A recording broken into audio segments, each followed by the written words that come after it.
realized that my game didn't launch. It's interesting.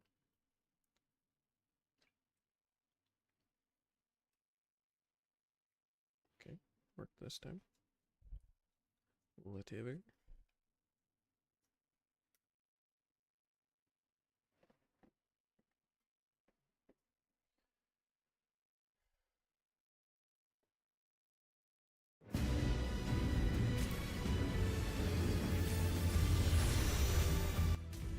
Way too loud.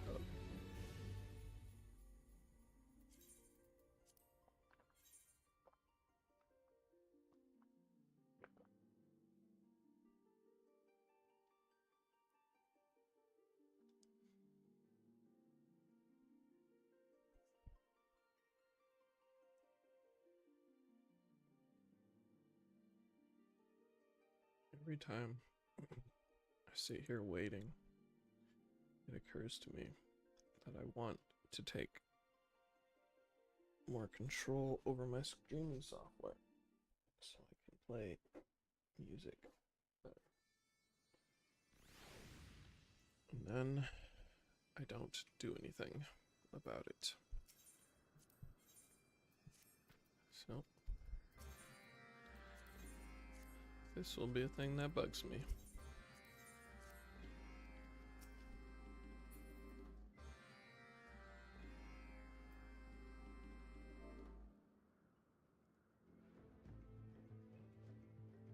Alliance, that's not the right thing. Is there like a free company?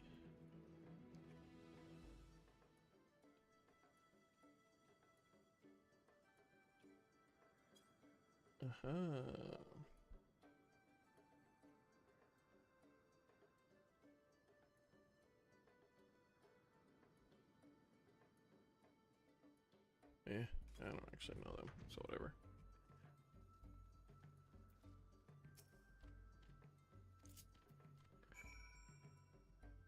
Hello, said job.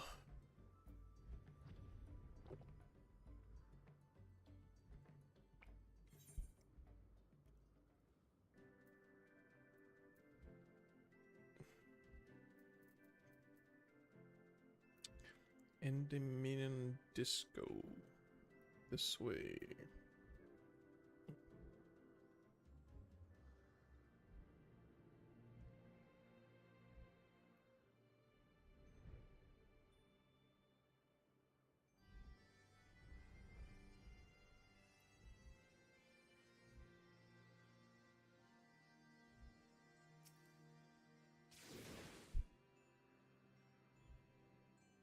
Ba-ba-da-bum.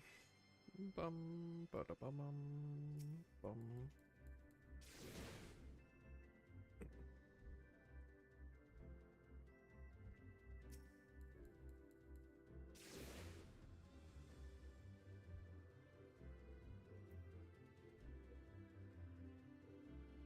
Pussyfooting about.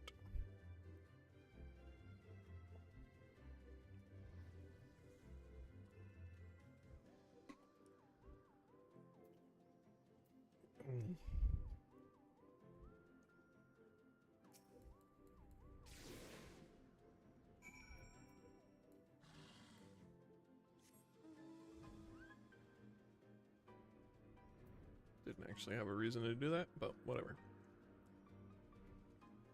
I'm on a horse now.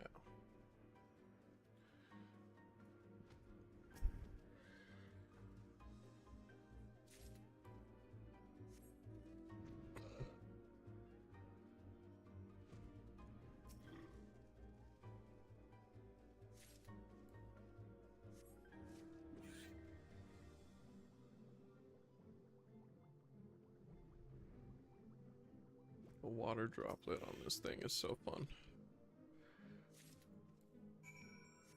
It's a good mount.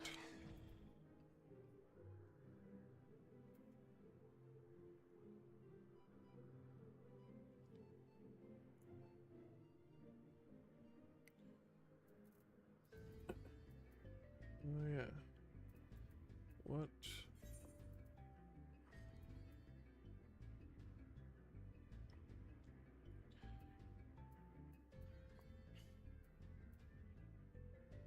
What am I trying to do? Ororago.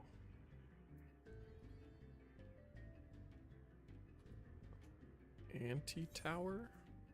Is that a dungeon? It is a dungeon. Cool.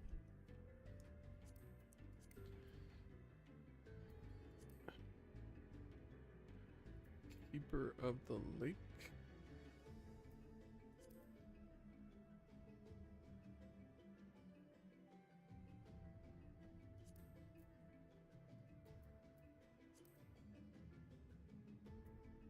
Dunskaith. Oh yeah, that's a raid. Just got oil in my eyeball. And I'll sign up for some trials, why not?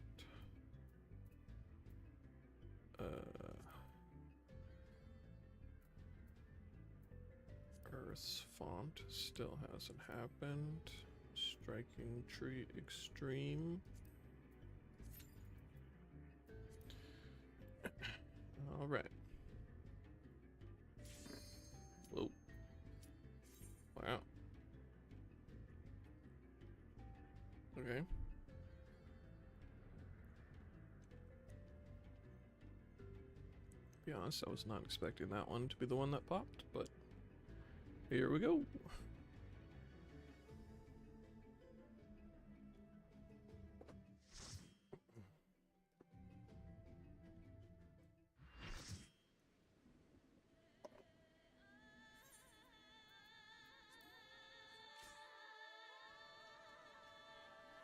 Oh, Ramu.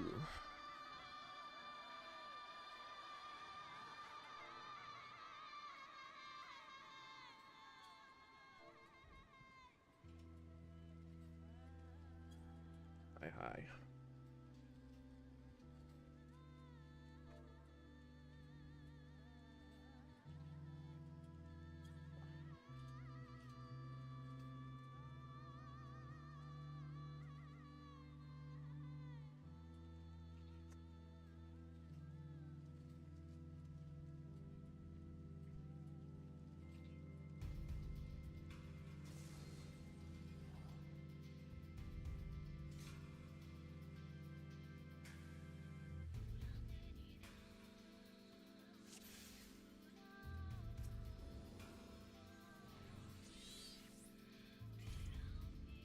That man is so bubbly.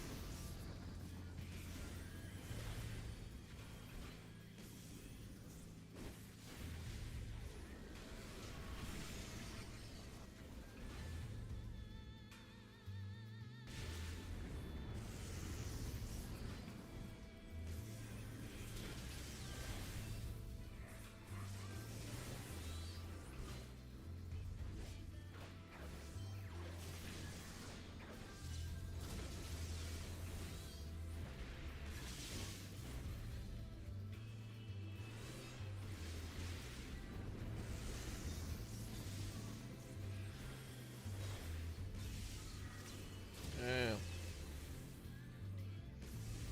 I'm the tank now.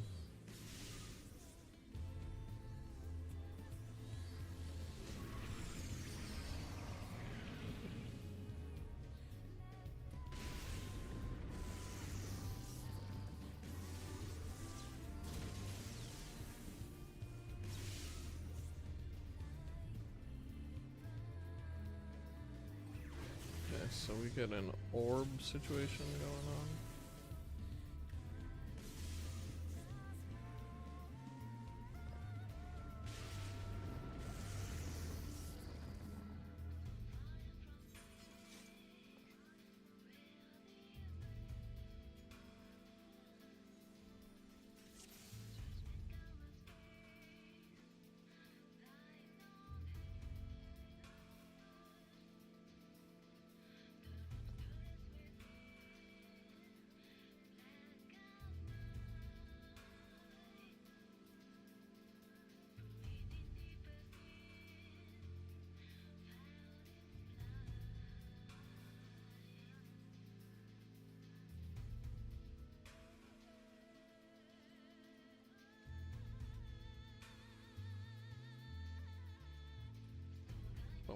bum. Bum, bum, bum.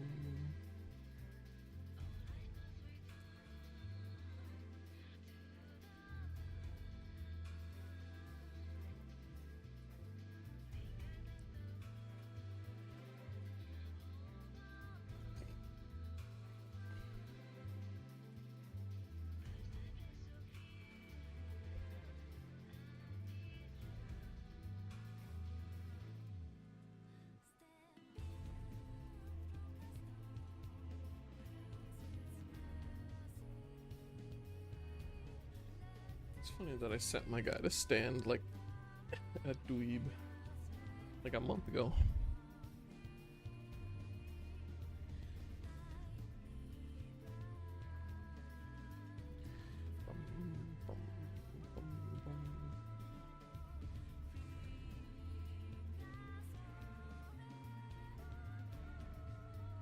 I didn't actually notice anything weird happening.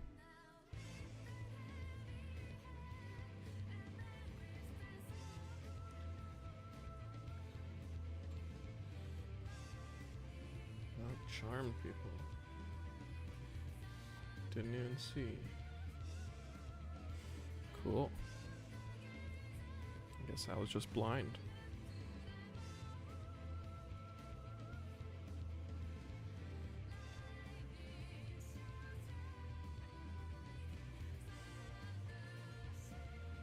Orb management, charmed people.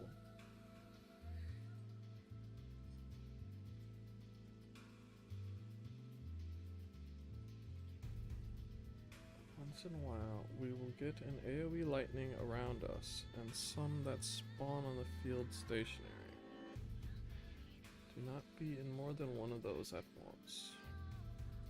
Heard a lot. Lol.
Margarunde.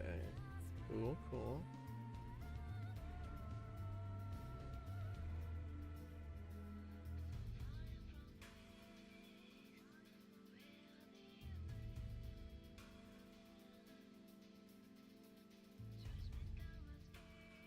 Oh.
Eh.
Do, do, do.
We have a time limit in here? That's interesting.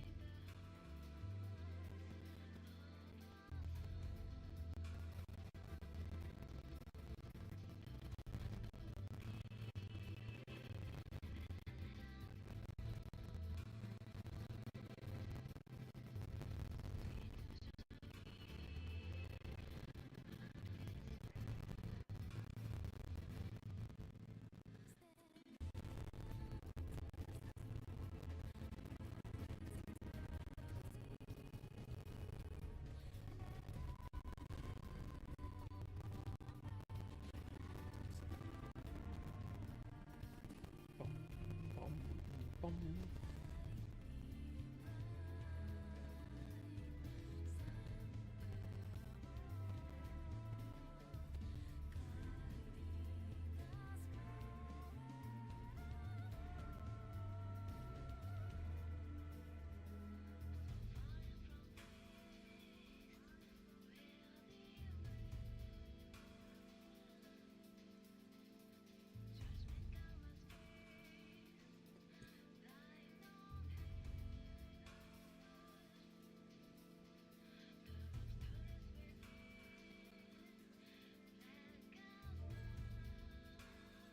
This beard dick.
Yeah.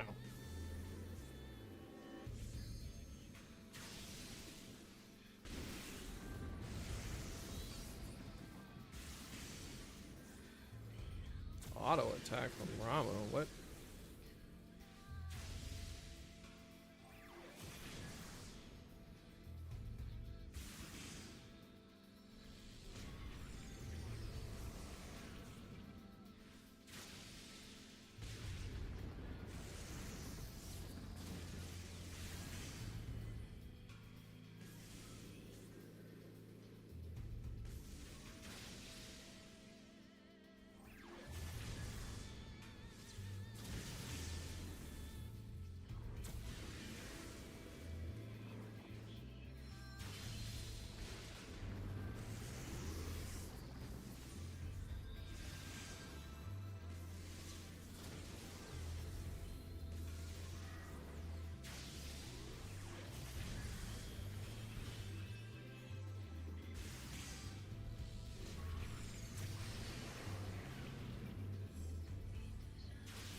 Do, do.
Oops.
We got guys.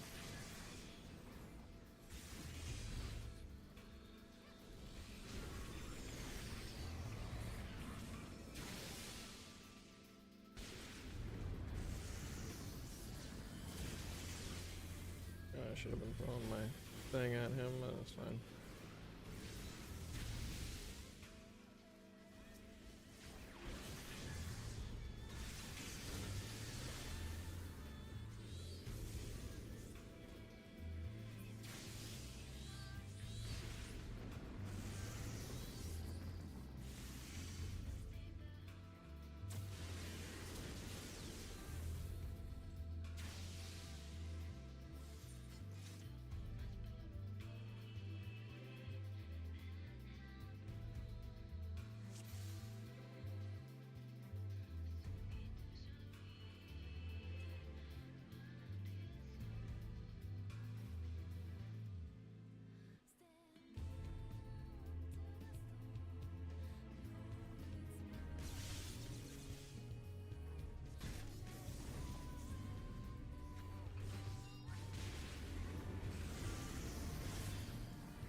Film auto attack means I had aggro.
Back into it.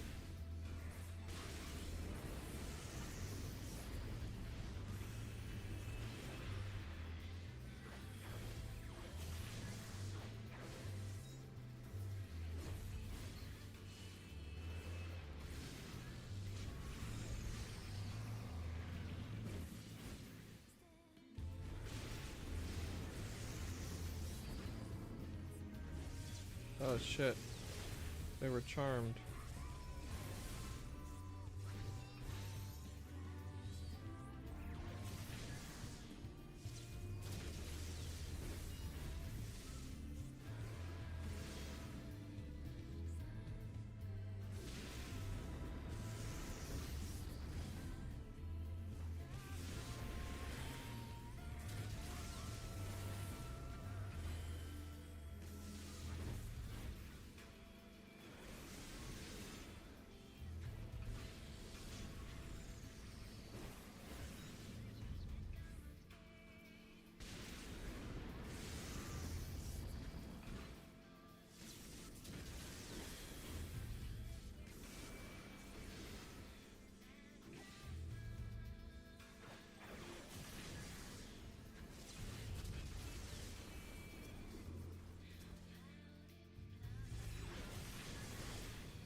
That was dumb.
Is there someone behind me?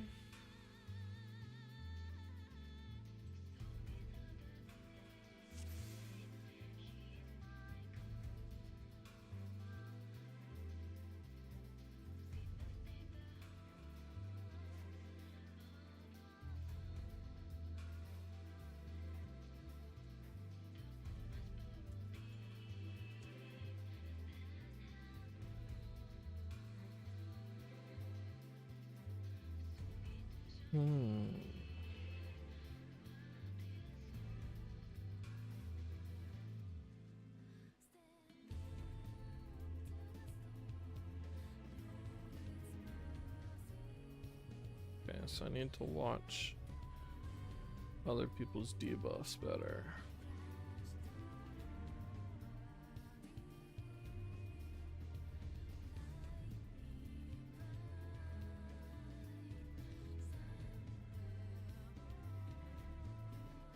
Oh,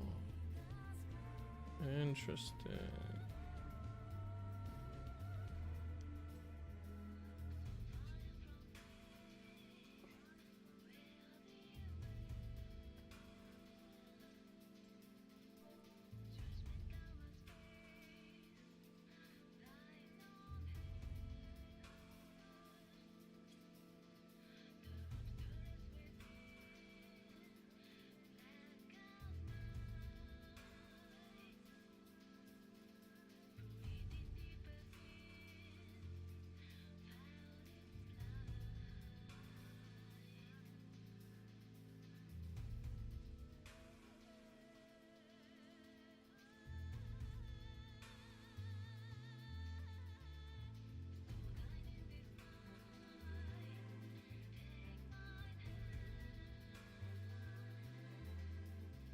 Cool.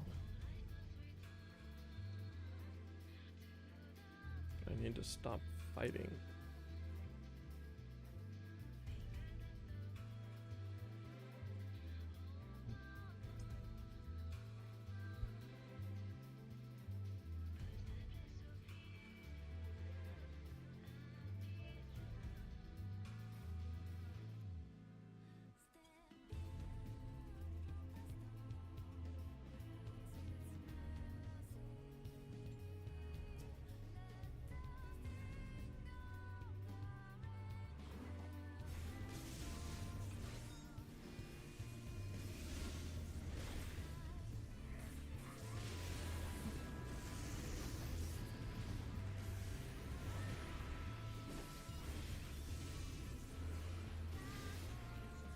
Those two are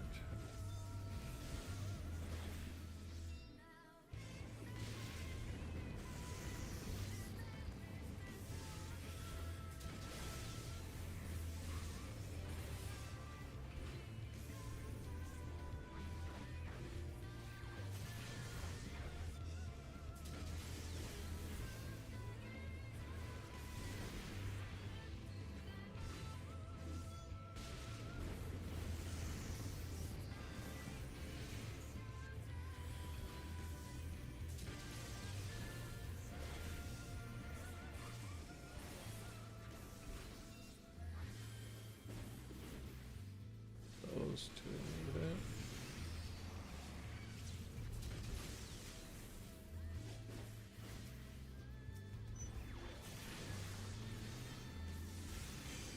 There's a fucking thing.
sure wish I could fight right now.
Being attacked by a U-Haul.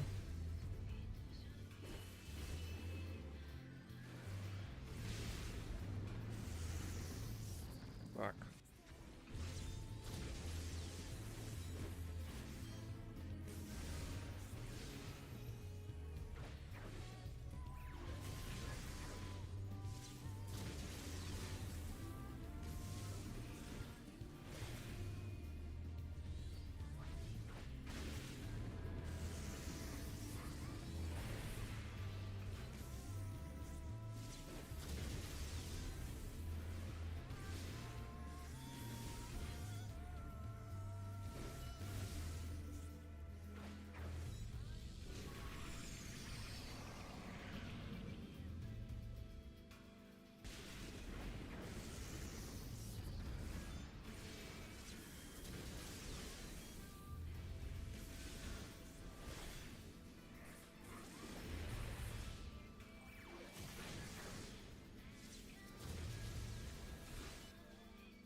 What? Dang it.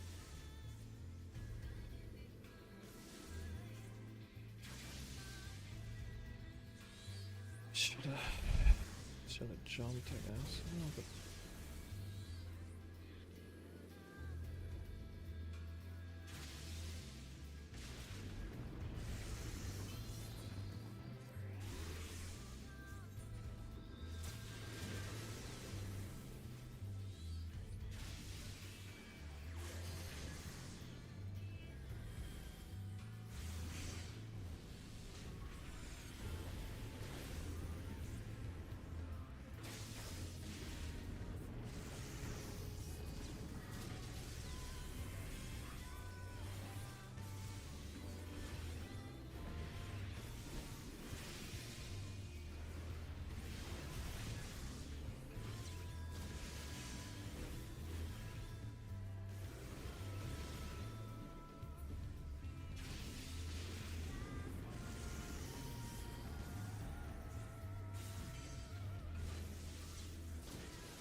Fuck.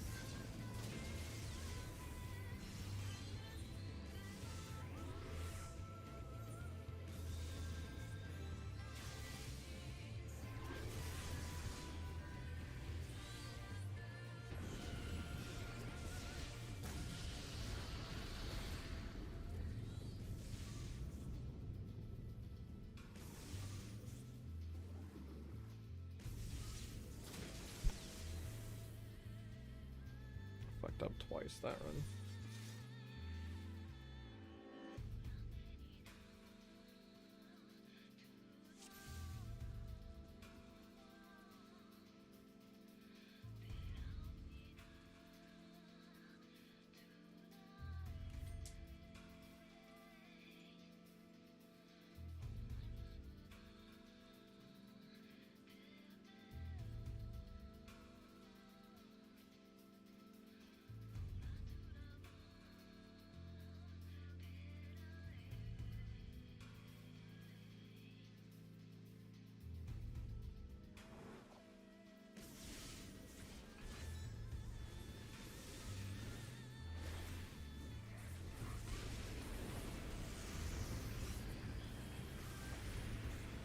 Oops.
Okay, made it past the first ad phase. That's nice.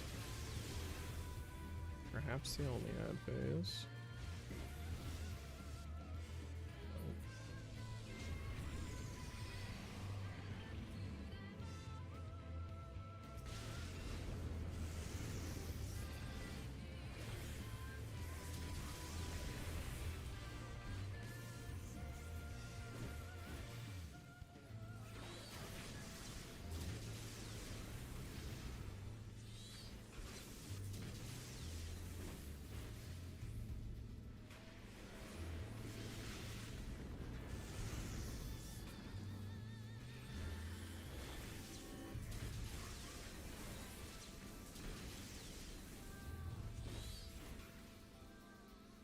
everybody's alive. Just want to deal with the tethers.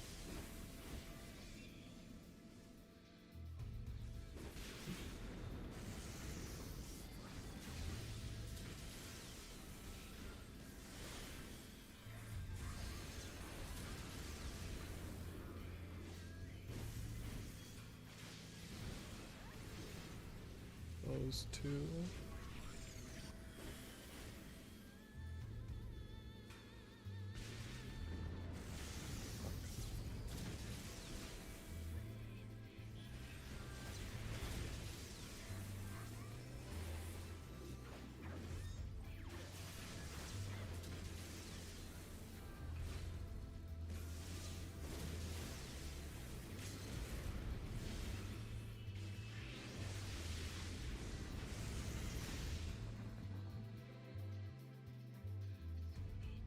Oh, we got him.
Bum, bum, bum.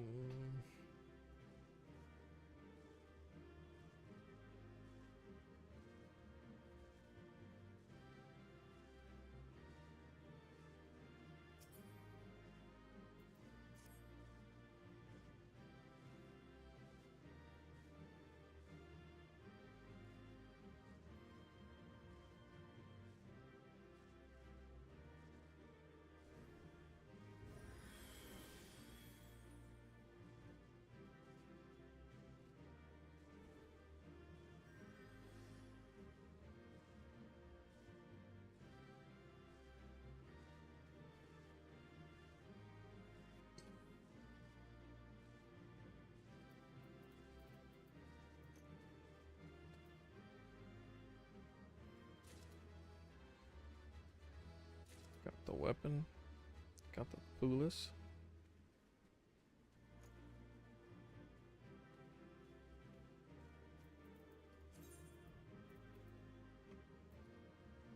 Somebody else got the other thing.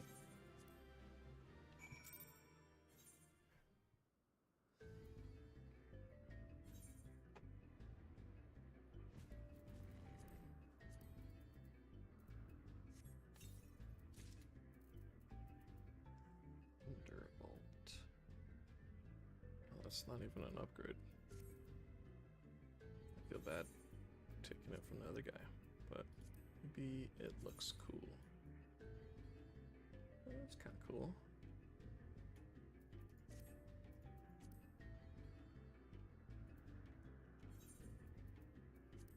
Sure.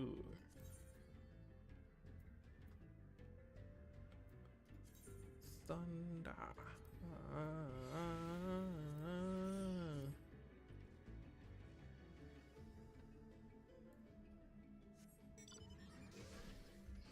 Oh yeah. Okay. In here. Did that.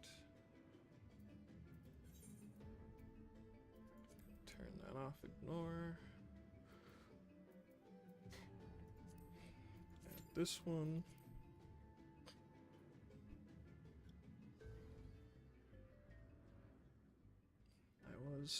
the top DPS, I'm pretty sure. Which is cool.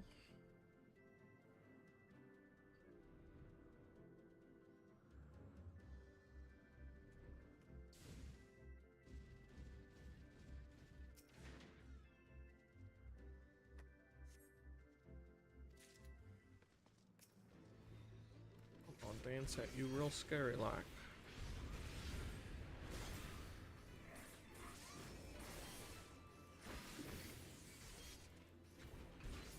Oops. Yeah, doesn't matter.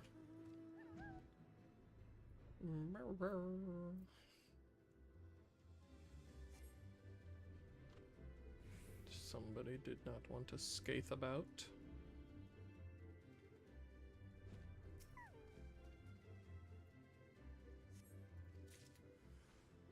Another thief.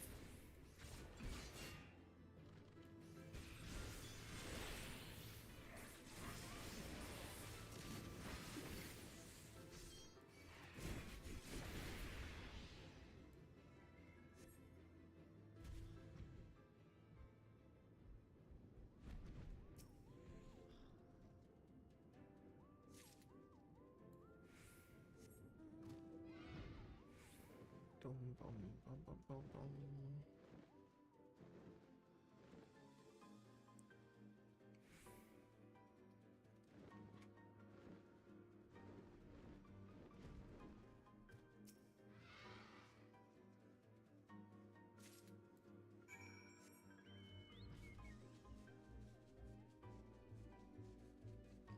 Munogano. Let's just teleport, shall we?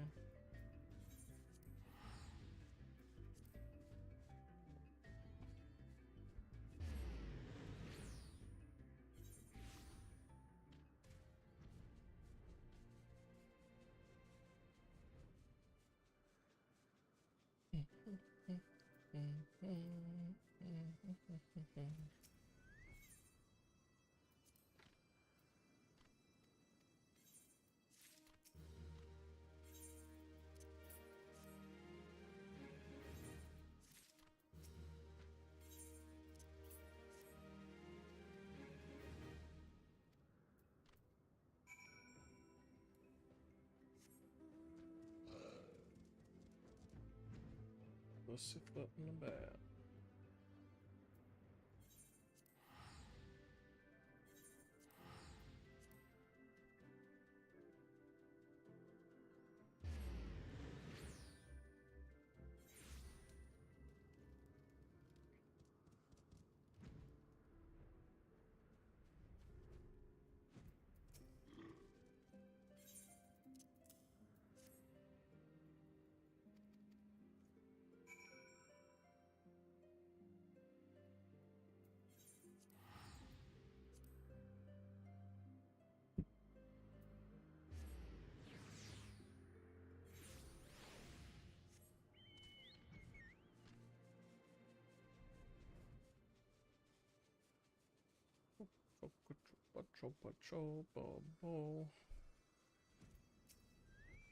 Oh, interesting. The group that replaced the other guy ended up replacing me also.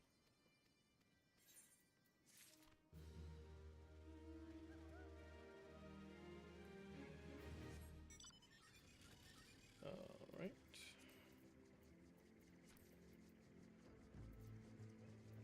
Bum bum bum.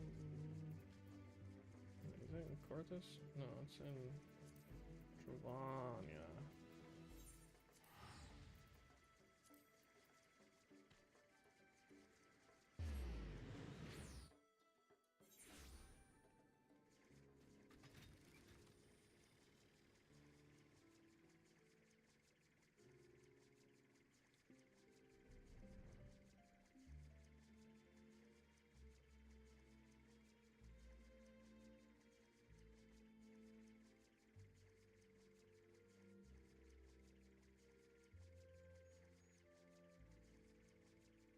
Wibble wobble, wibble wobble.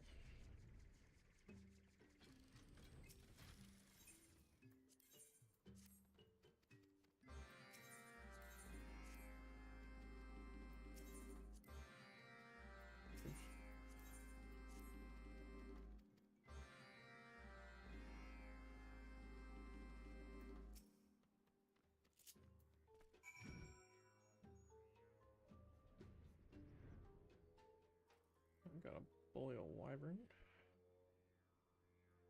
Alright.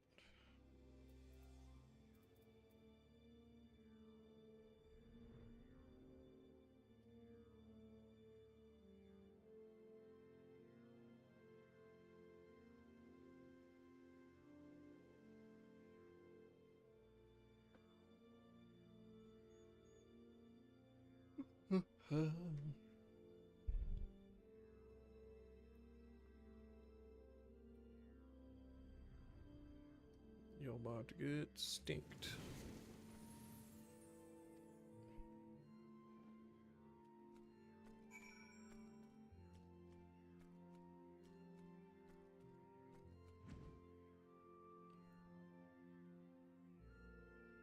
It's very funny when it's not flying.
Meow, meow, meow, meow. Are these animals supposed to be around here somewhere?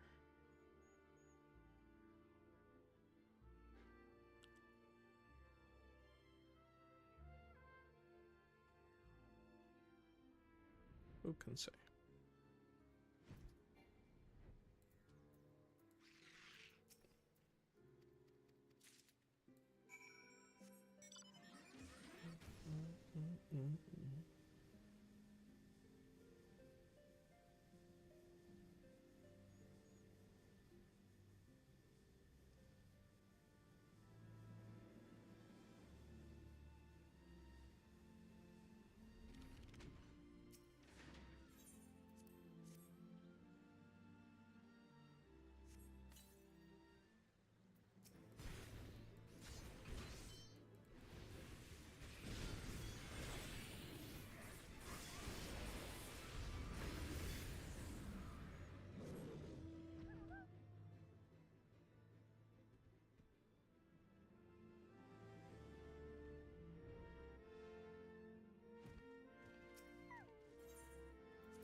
There's an all of rummy.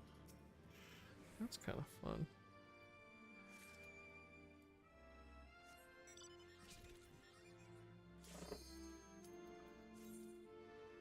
Sibyl. Pretty sure Sibyl was like a healer or something. Whatever.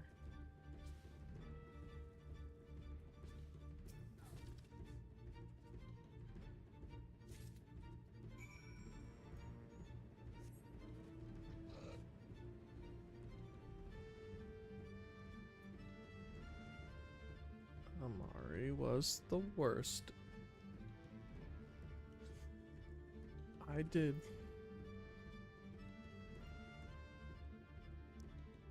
more damage on the one we won than Amari did total of all the attempts. It's kind of crazy.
That person is like the bleached version of me slash a wizard.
Are you kidding me?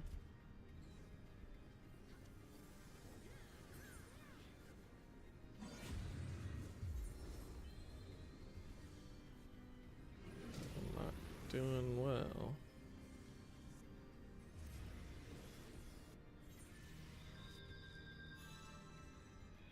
Whoops.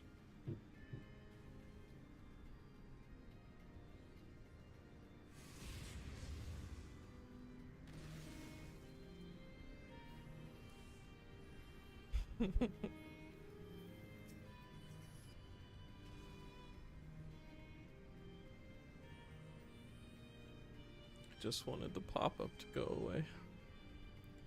I also pressed the wrong button.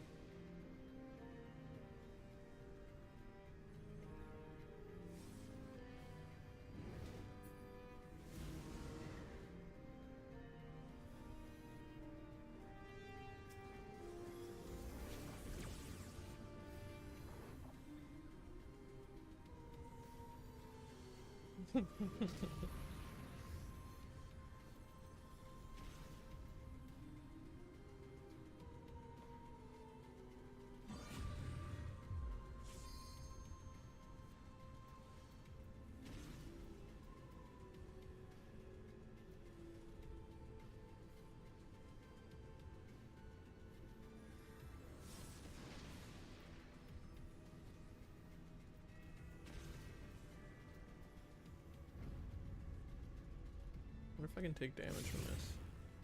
Nope.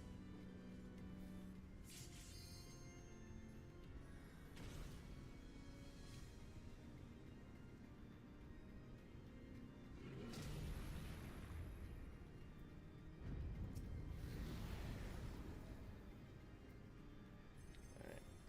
Should pay more attention, I guess.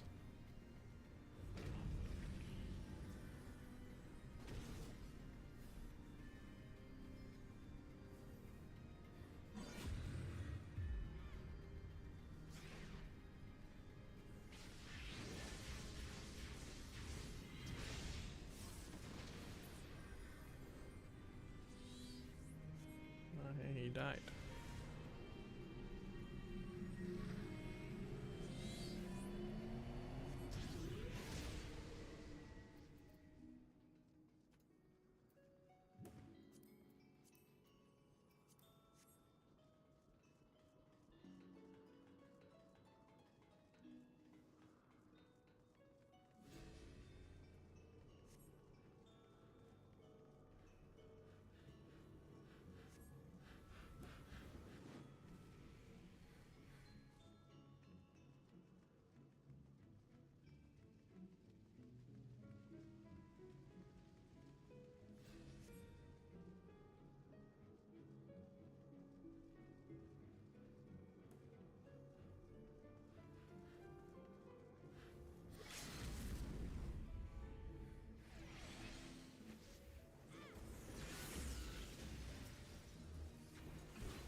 My sound was being weird again. Should really get a better plug-in situation, but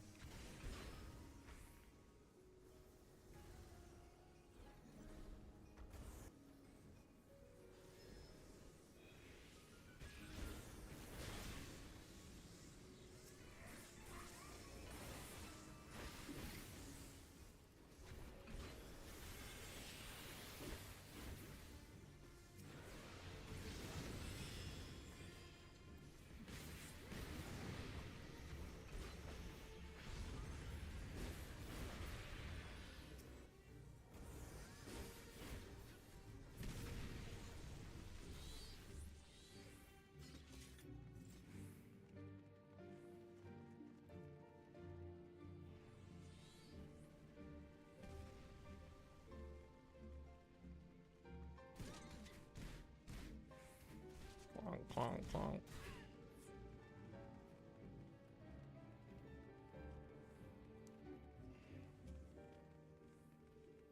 Yeah.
limit break happened, apparently. Which doesn't count as a person. That's interesting.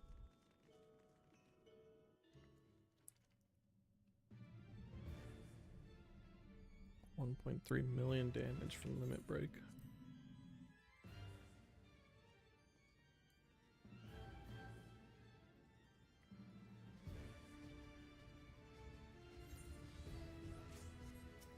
Scatter.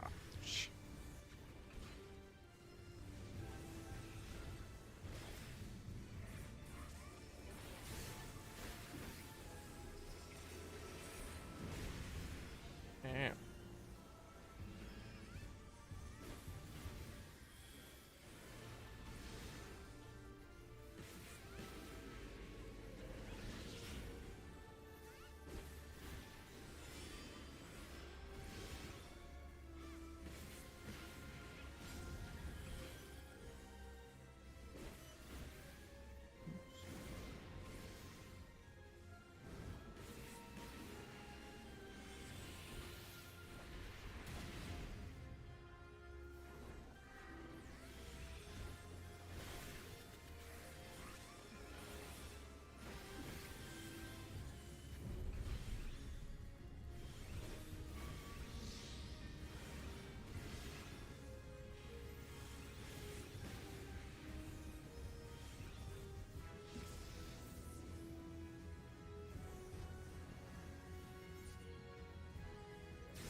Oh, that's annoying.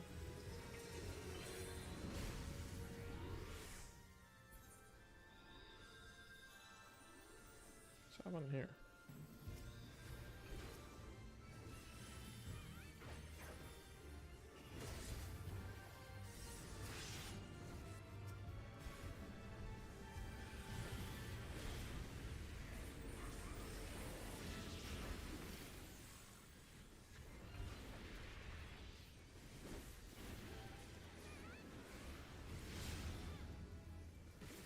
I won something.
Gotta be a better way to include that positioning buff, but I don't really know what it is.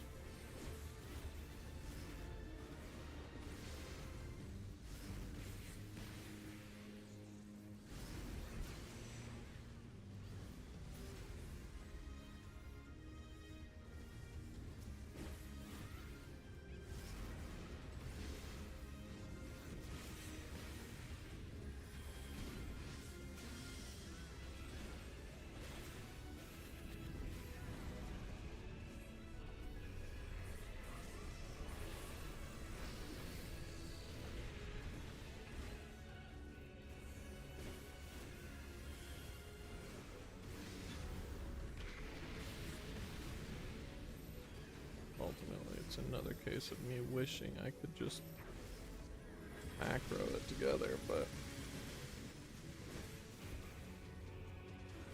oh well.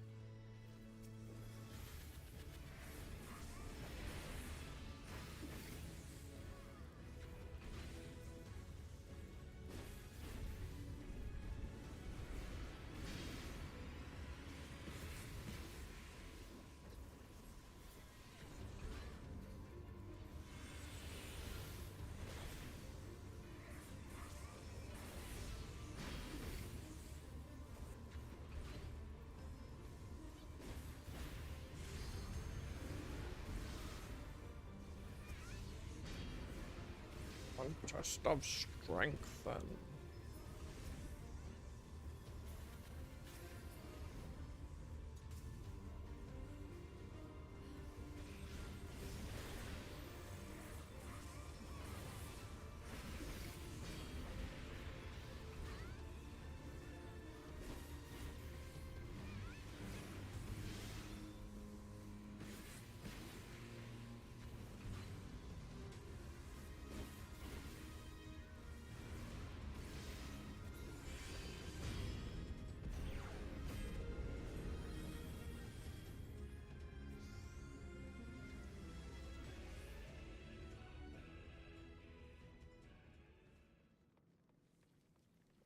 Bum, bum, bum.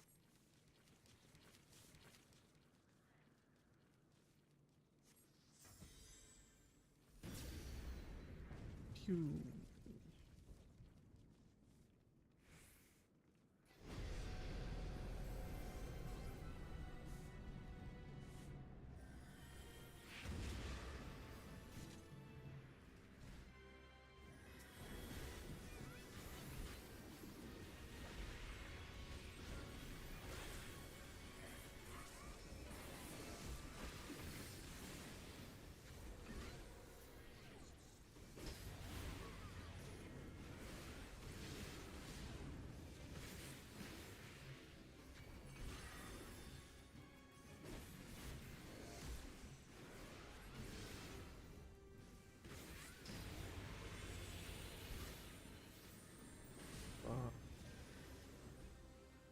Oops.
Doom.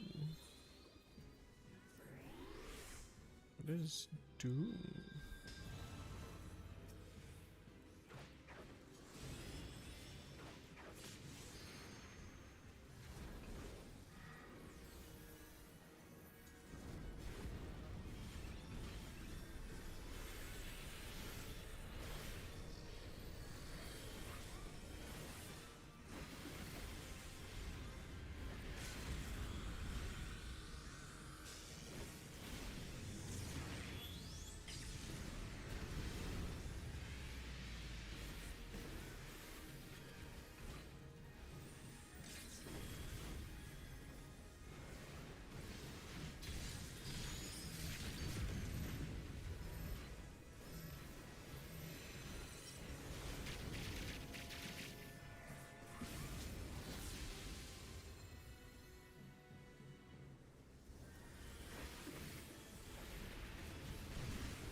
You know what I forgot to do today?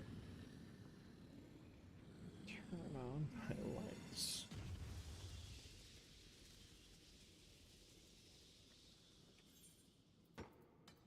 I already saw this once. I don't need to see it again.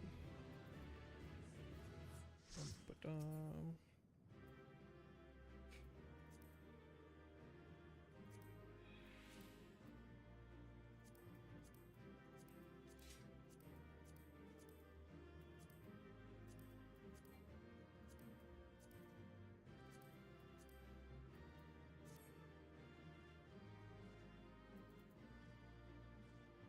Oh, 93 on that one.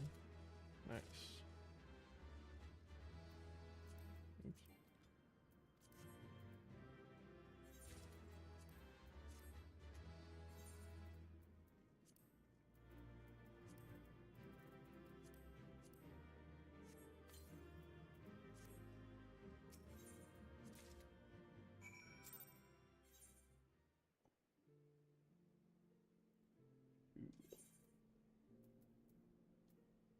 Cool, cool, cool.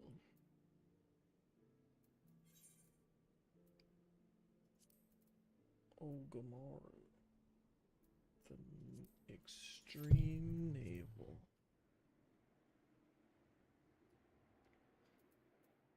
Can extract a bunch of materia. Cool.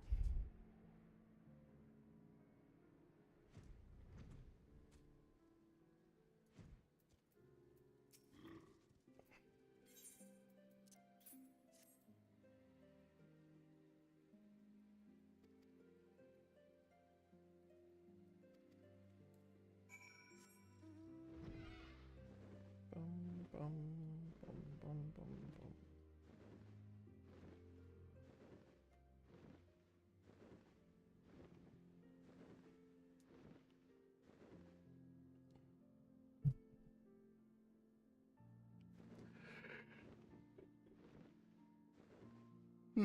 bum. Don't like using control really at all. Is there a way?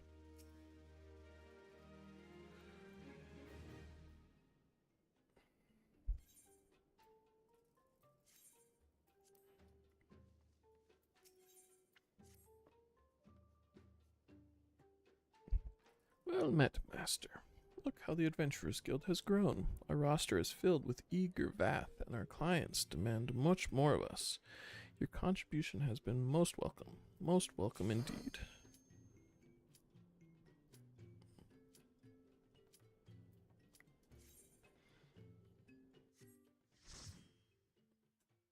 Everybody's running stuff today.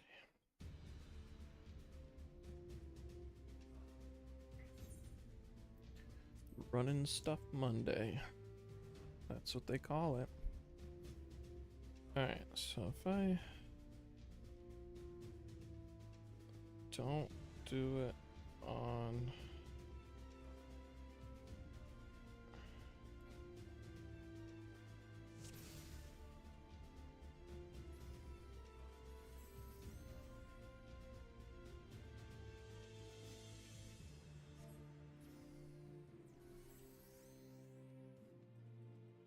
Hello.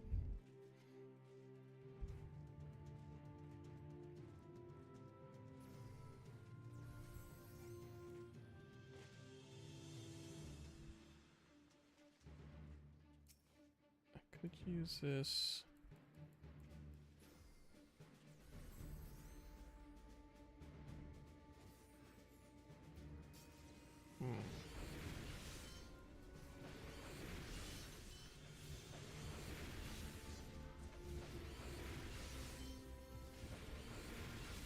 Could use the mouse button as an alternate.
Shift is pretty good.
How did I get a res and not the other guy?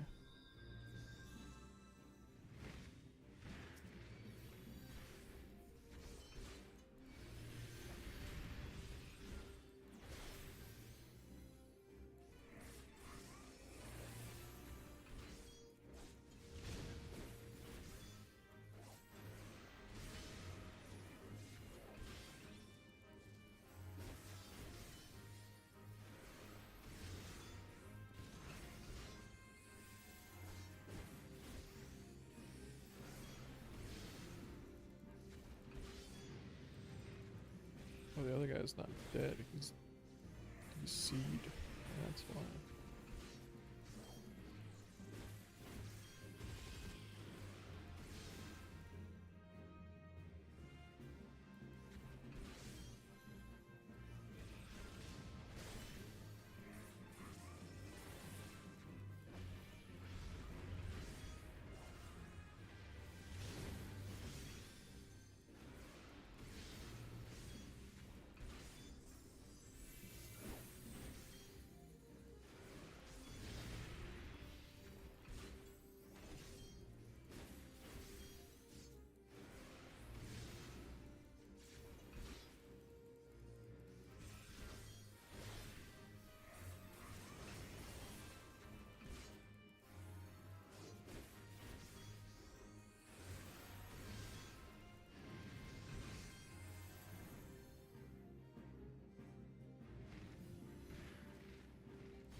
Dr. K.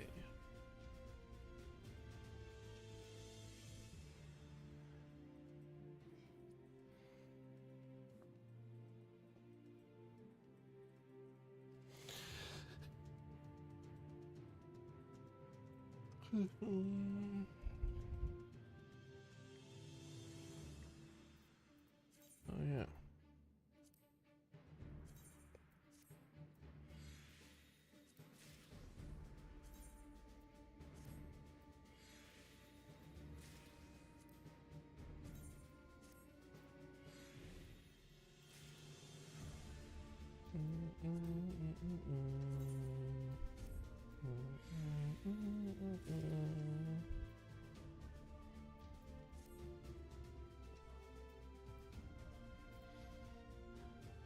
What up, Laugh?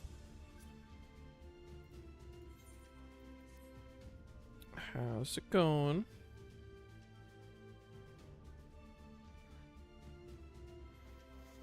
Did you ever get the Mountain Dew thing?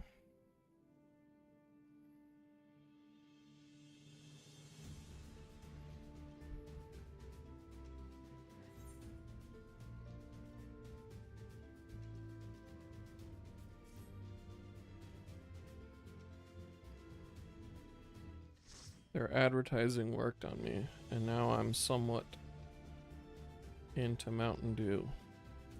Which is to say, I got an extra one. Focus. Focus. Okay. Sold out. Like the promotion or just the soda?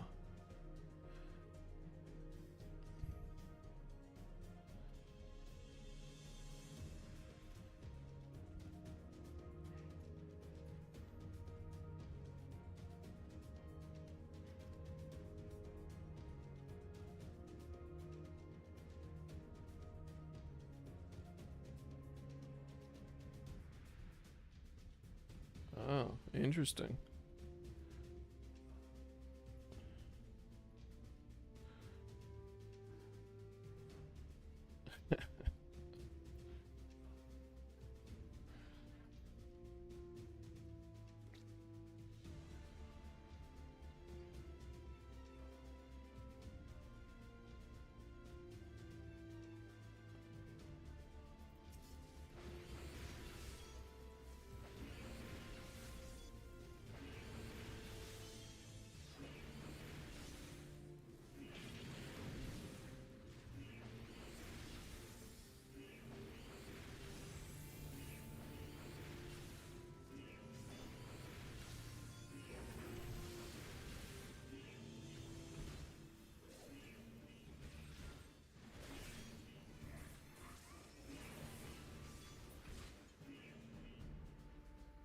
Yum, yum.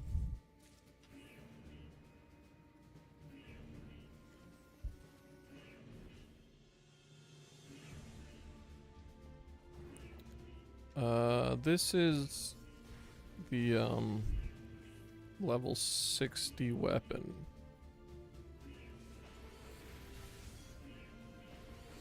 Training up the level 60 weapon.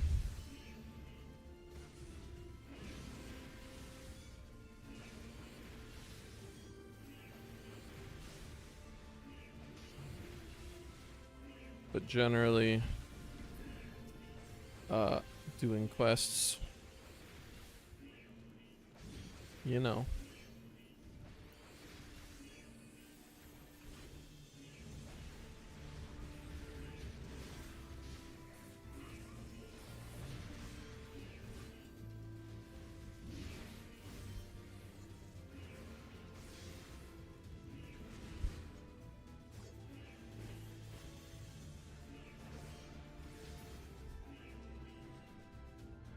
Once I get it past phase 1, it's actually like usable for me. Like it is the best weapon I currently have. Well, not currently, but when I level it up one time, it's the best weapon for me currently. So I figure might as well queue up for the stuff right now while that is true.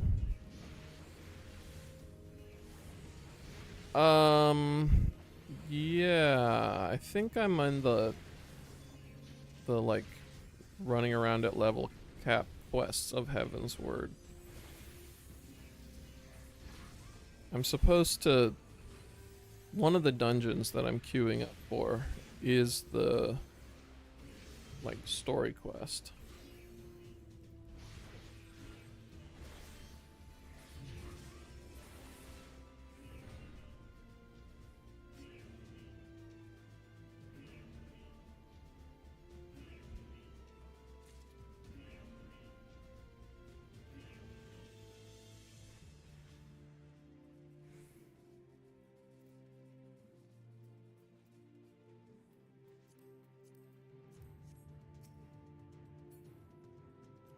Nice.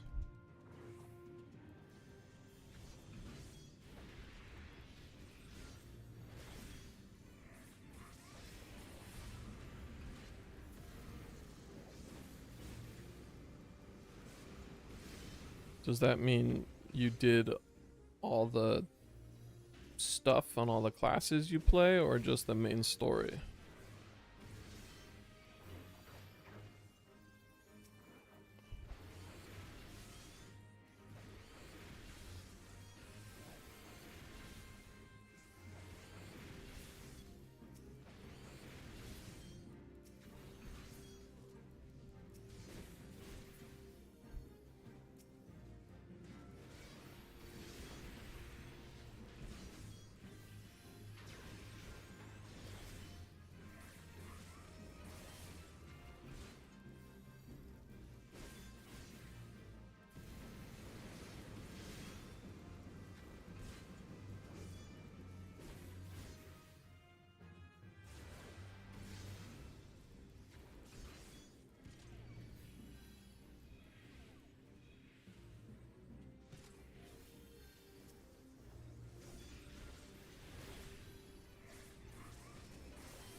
Cool, cool.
Does Dawn Trail start at 90 or start at 80 or what?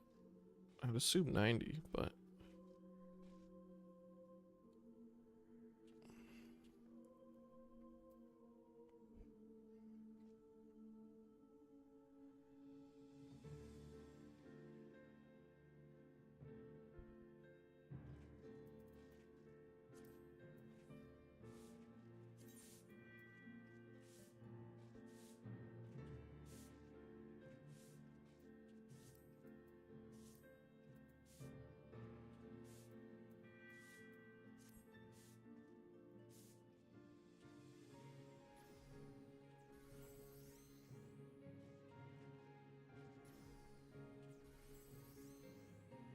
You say you got Pictomancer to 90. Is that not the start of Dawn Trail?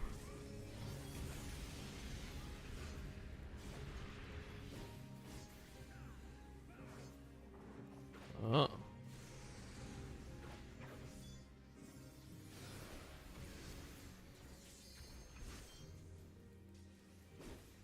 Well, alright then.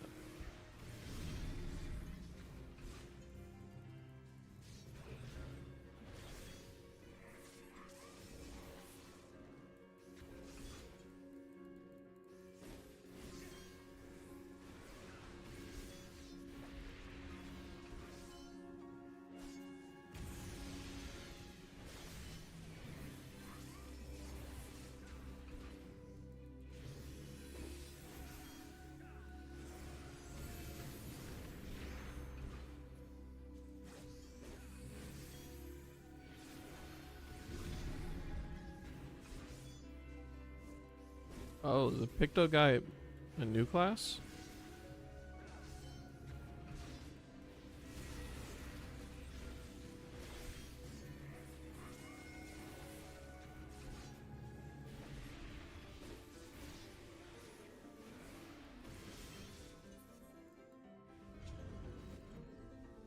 Oh, I see.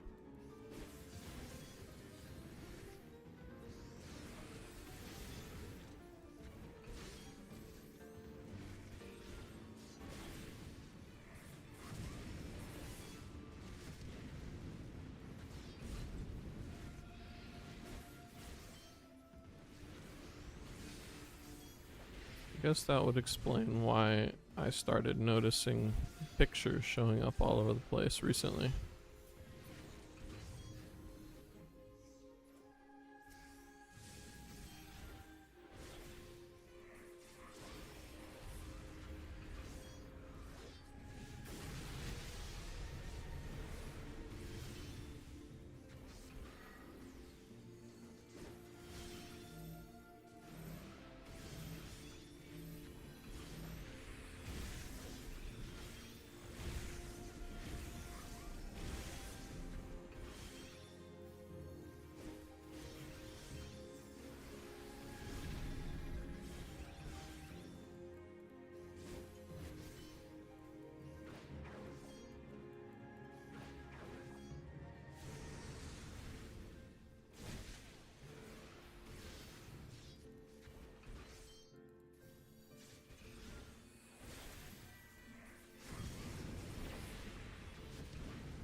Yeah, that is most of what I've heard about Dragoon.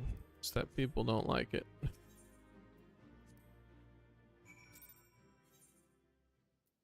But oh well.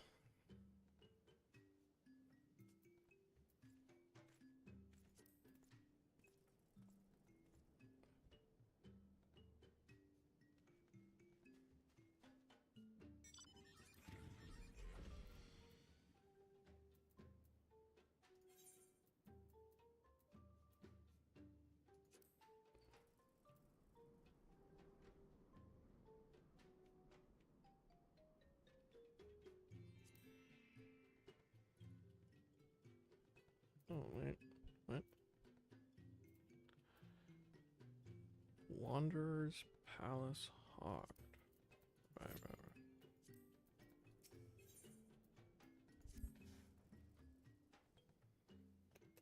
Well met, master. Look how the Adventurers Guild has grown. Our roster is filled with eager Vath, and our clients demand much more of us. Your contribution has been most welcome indeed. Though we no longer suffer from hunger, our safety is not yet guaranteed. The muskets we have stolen from the Nath have become unreliable. They rust and break easily. What kind of adventurer fights with such poor weapons? Our hive is young. We lack the proper metalworks to forge better muskets. The Vath with such a purpose have been hard at work securing proper resources. But it will take a long time, too long. In the meantime, we must make do in other ways. I thought to ask Gentilon, but he admitted he is not well versed in musket making. He spoke of the goblins, said they know a great deal about metalworks, but he said they are constant travelers with no true home. It is difficult to discern when they will pass through the forelands.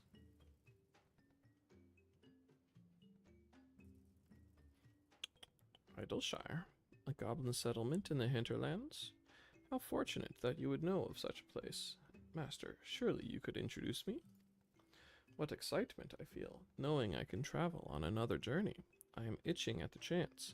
I will prepare right now, polish my musket, clean my mandibles. Meet me at the border in the west, guarded by the stone door, beyond the domain of the dragons.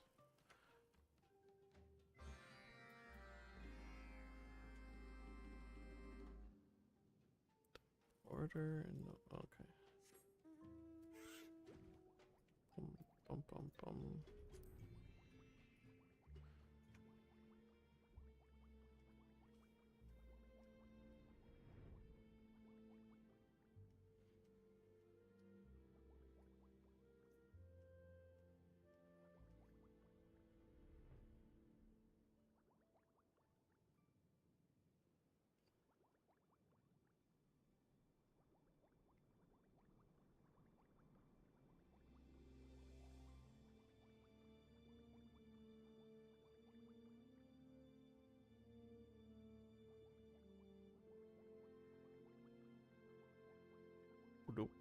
Boop.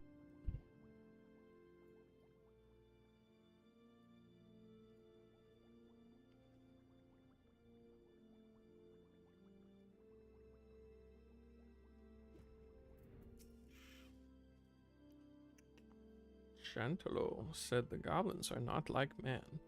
Could they be likened to dragons, I wonder? With gnashing teeth and... Master, they come.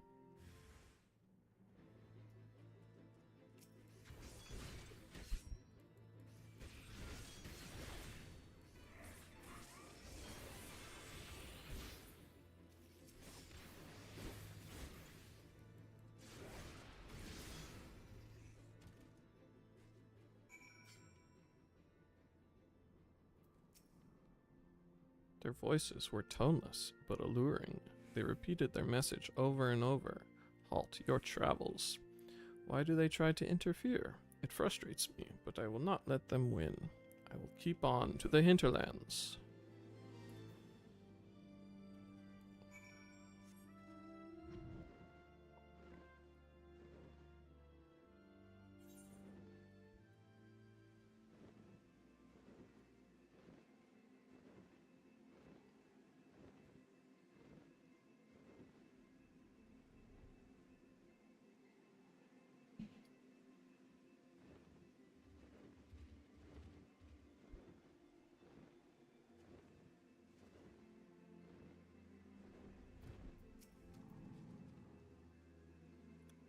Master, allow me to explain.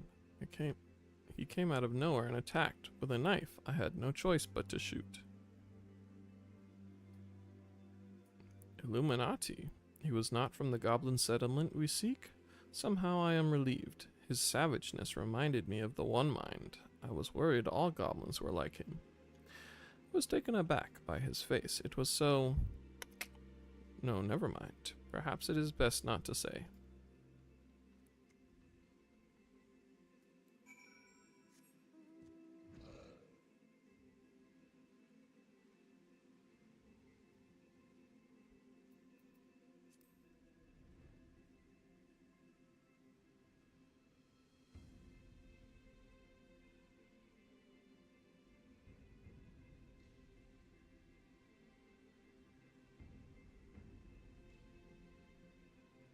It rains here. It rains crazy hard.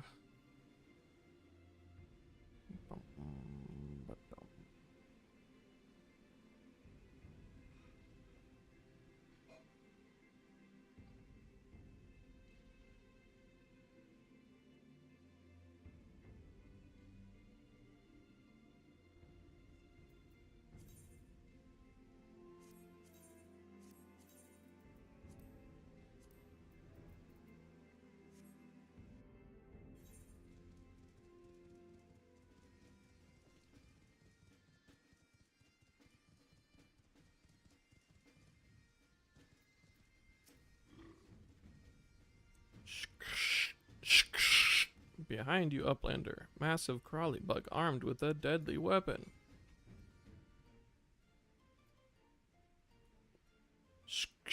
Not crawly bug, but walkie bug? Seeks gobby metalworkings? Happy to oblige we are, but Slowfix is not the gobby with whom Uplander should trade tongue flaps. Seek dry docks. Dry docks. What purpose does one have with a name like that?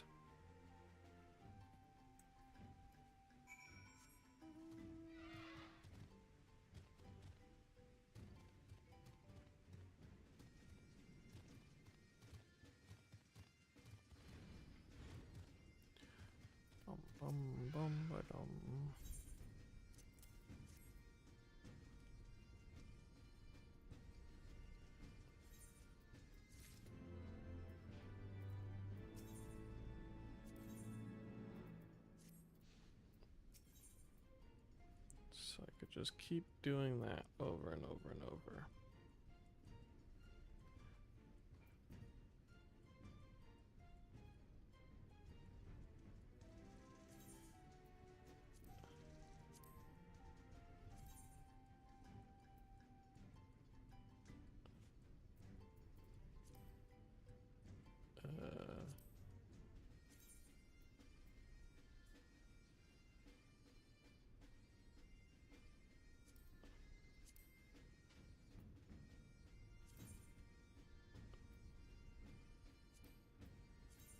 Whatever.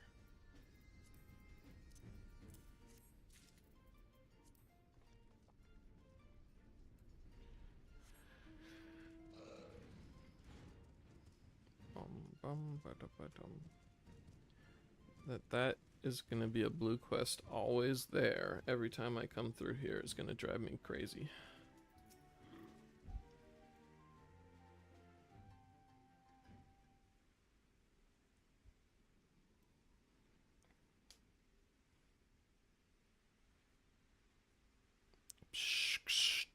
Uplander needs hand lending.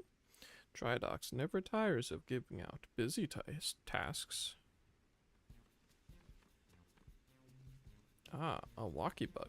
It has been many years since Drydox saw your kind. I call myself the Vath Deftarm. I am an adventurer, just like Master.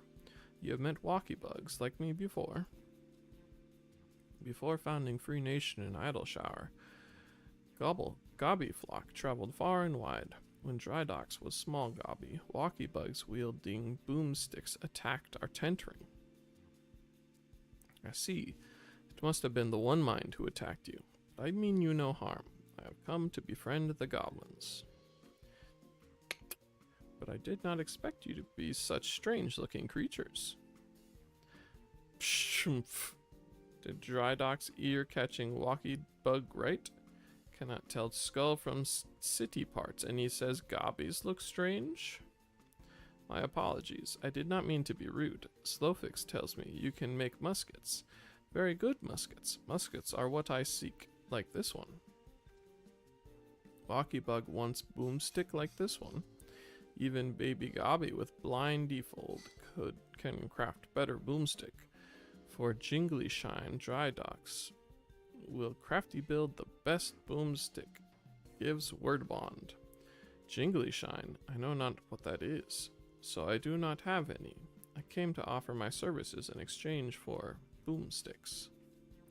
No jingly shine, so Walkiebug wants boomstick as quest prize? Very well. Collector's corridor is filled with debris. If Deft Arm wants boomsticks, Deft Arm must go and clear way. I decline. Clearing away rocks is no duty for an adventurer. Adventurers fight monsters, procure items of great worth.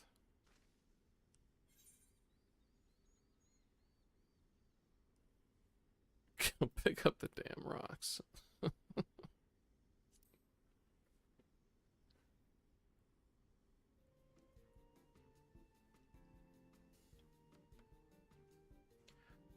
Is adventuring not supposed to be glorious? I thought it was supposed to be glorious. But you are right, Master. I am fortunate to have been given a task to perform. Clearing rocks is a worthwhile duty. Uplander, can Dry Docks trust you with check work? Make certain that Walkiebug clears Collector's corridor with fastness.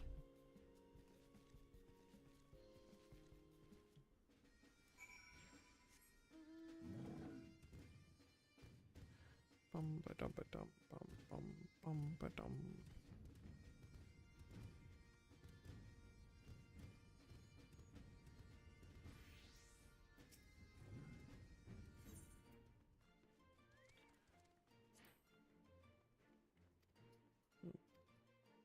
It's ready tomorrow.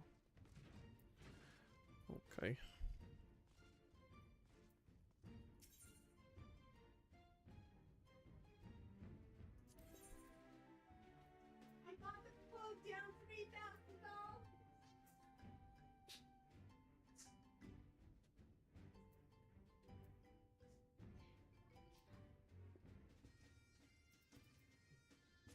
Do, do, do.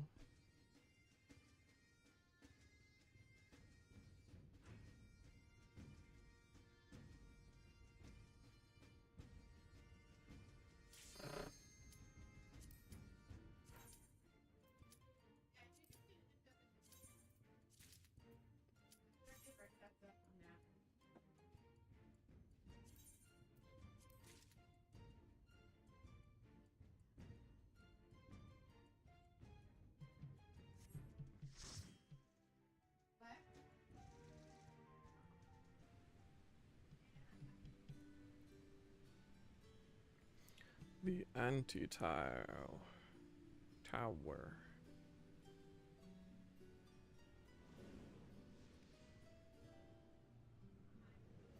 Frogs.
Zororo.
You travel down the staircase.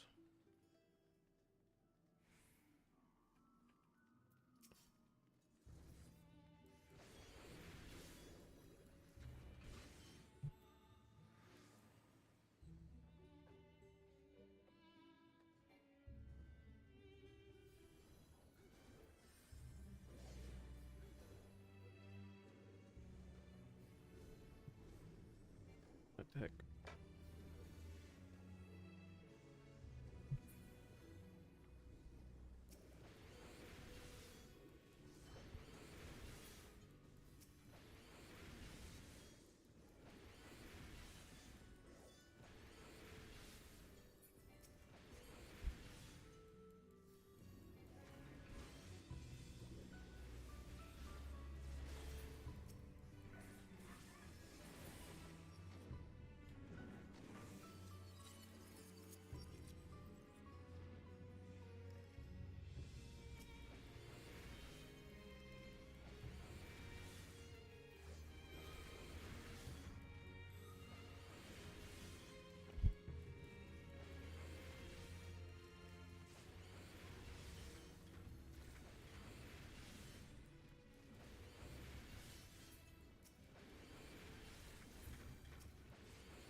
Just dancing and having a good time.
I'm a doll.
Story time. Trying to decide what I want to replace the control 1 through 5 with. Maybe I'll do tilde 1 through 5.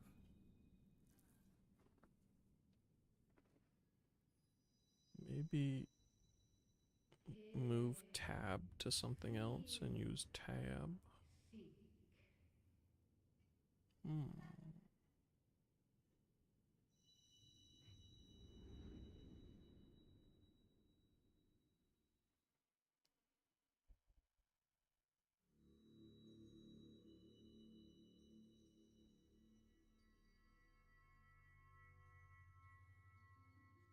Through time and space hast thou journeyed unto me, as I knew thou wouldst.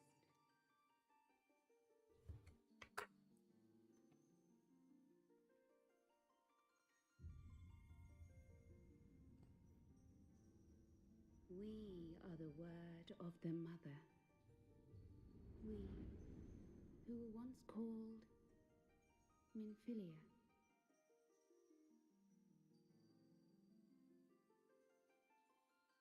Much time hath passed for thee since the bloody banquet, since I hearkened to her word. She'd do her hair like that. Hydaelyn guided me towards Y'shtola and Thancred, that I might be swept up in their flow and delivered unto the ethereal sea. There, adrift and alone, her voice silent once more, I prayed for those we had lost, for those we can yet save. To her I would make an offering.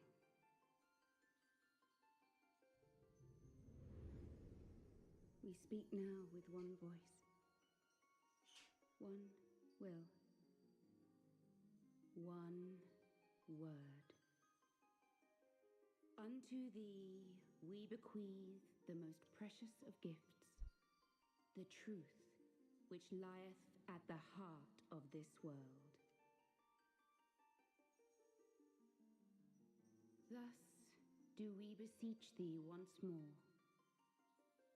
Hear, feel, think.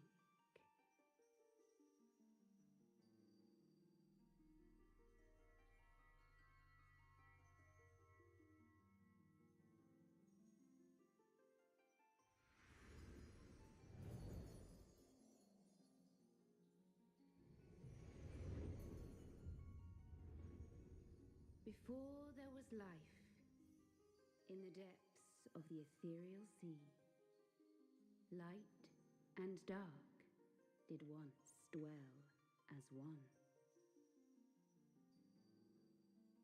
But the darkness coveted power, and the balance was broken. Thus was I forced to banish him unto the distant heavens, to forever remain apart, a moon bound. In sundering the star did we cry out, and the barriers twixt plains chanced to falter. Across 10 and 3 were we then divided, reflections of the source, each possessed of a shard.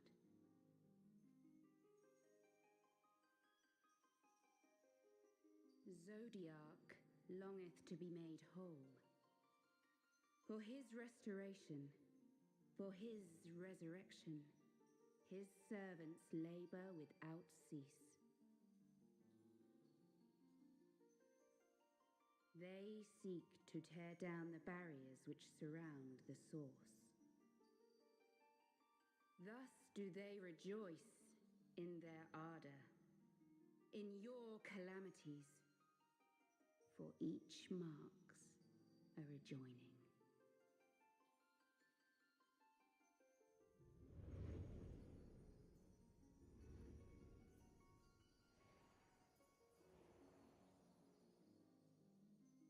Seven times have they succeeded.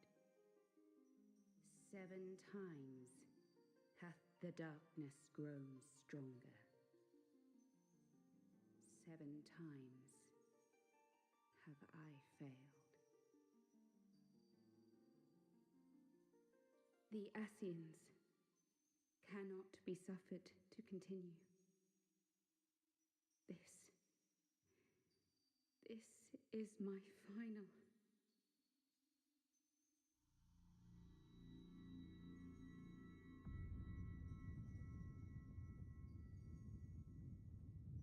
The crystal's power is all but spent. With what remains, I will return you to the shore of the ethereal sea.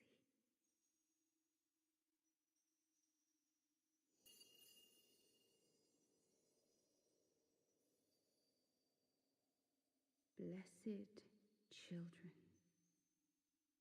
go forth and seek. Seek.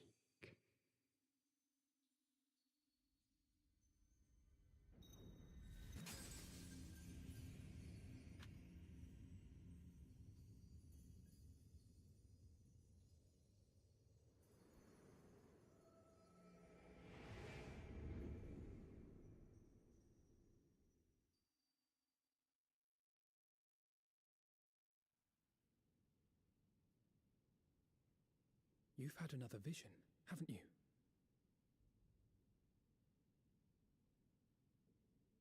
Let us return to Master Matoya's cave. Everyone will wish to hear what you saw.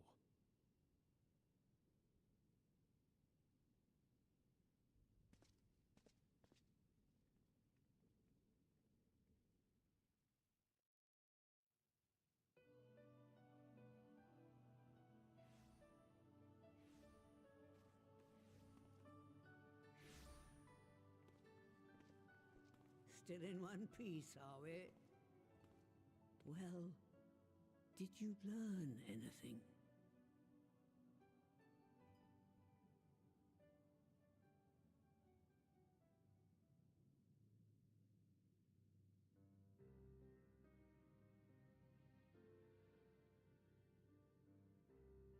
The word of the mother?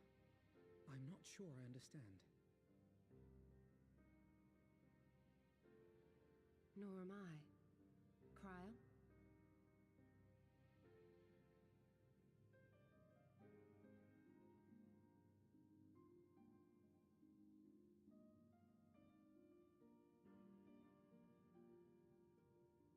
As unbelievable as it sounds, I see no reason to doubt her. The word's tale. No one was more sensitive to the will of Hydaelyn than Minfilia. And if Hydaelyn has grown so weak that she can barely make herself heard, it is not hard to see why Minfilia, having joined with her, might struggle to maintain her own form. What? Why would she need to maintain her own form? Are you saying... Are you saying she's gone?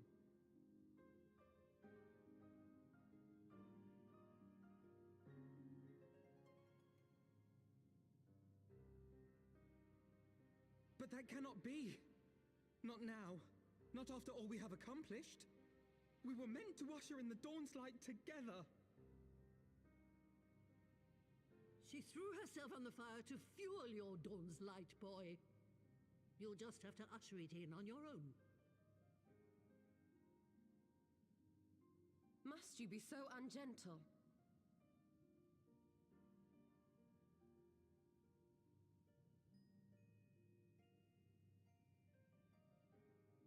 Tell me about the Scions, boy.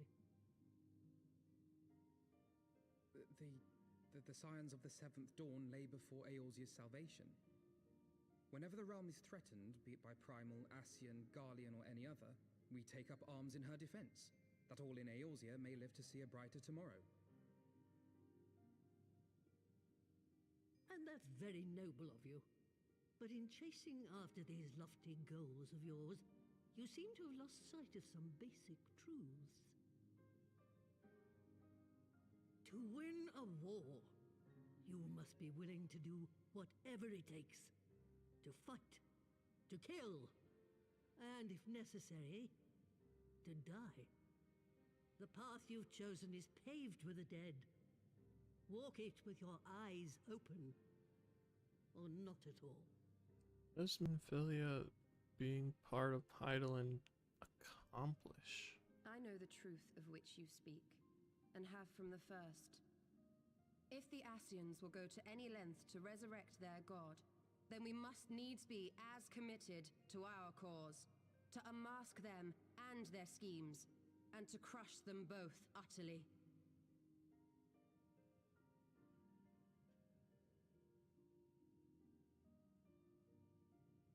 Come, there is much to be done. Yes, of course.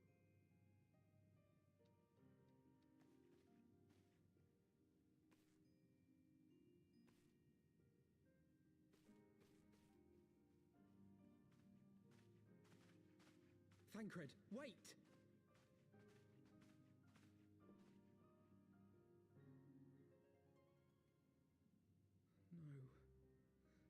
No, this is all wrong.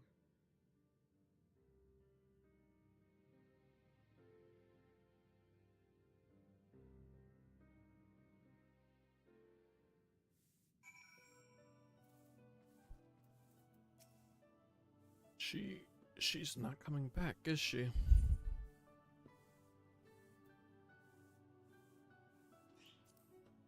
I know that. I do.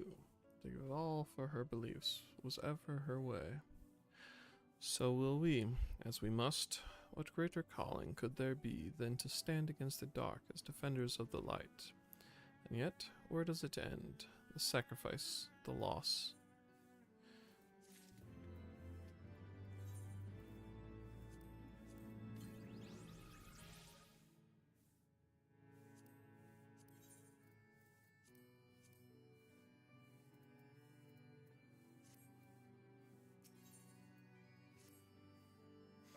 Must ask that you not breathe a word of this to any of the others at the Rising Stones, especially Flahaman.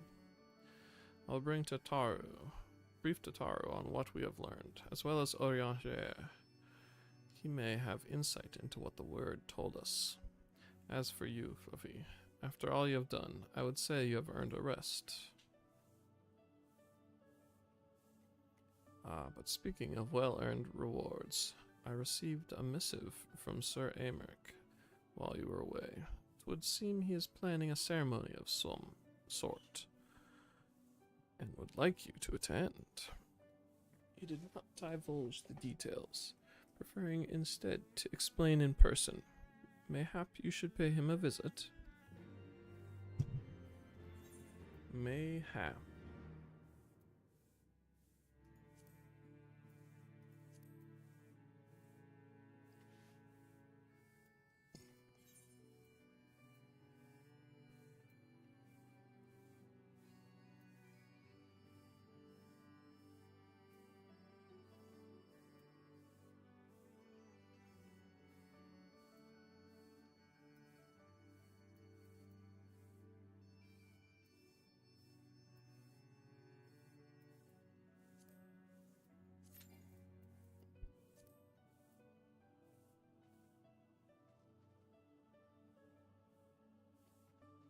Somebody in here. Is it the junk monker? Yeah.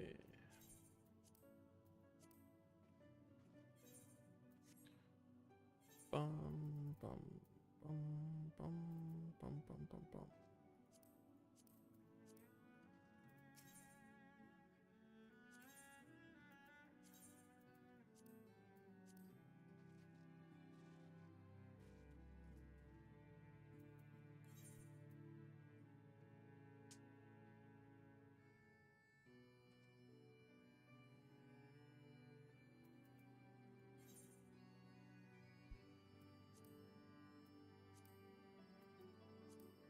Bath Deft Arm is over here ways. Wait.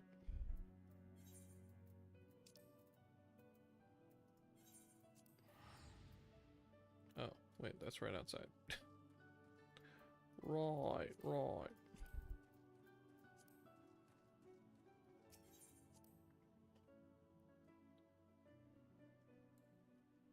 Bum, bum, bum.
Master has done Pant a simple task like these on his own. I can do it, Grunt, too.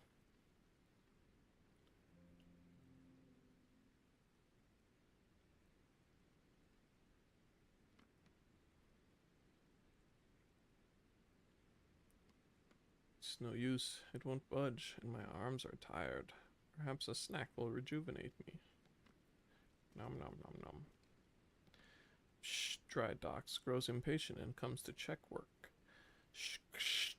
What is this stinky sweet smell? It makes Dry Docks' belly do whirly turns. Slurp, slurp. These are slurp nanka eggs. Succulent and juicy they are. Would you like one? Yes, yes, but first, Dry Docks must remove mask. No sneaky peekers. Slurp, slurp, gulp.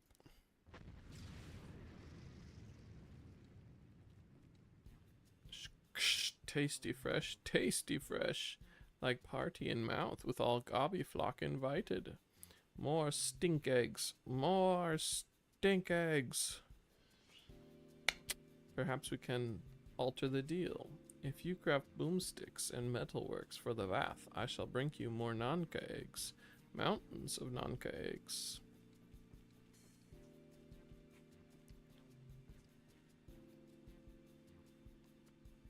What a relief that the goblins enjoy the same tastes as we. Let us return to the storyteller right away. Make the final arrangements.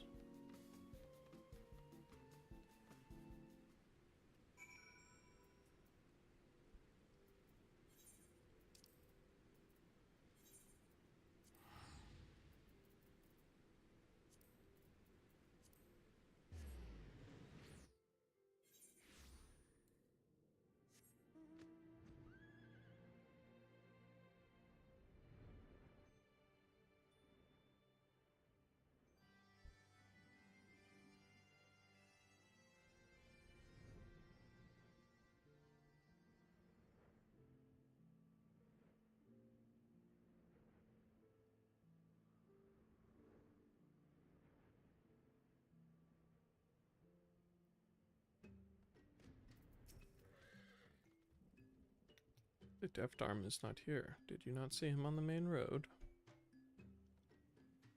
This bodes ill. He acts strange lately. We worry he may have strayed to heed the whispers of the One Mind. Be wary of the deft arm, hunter.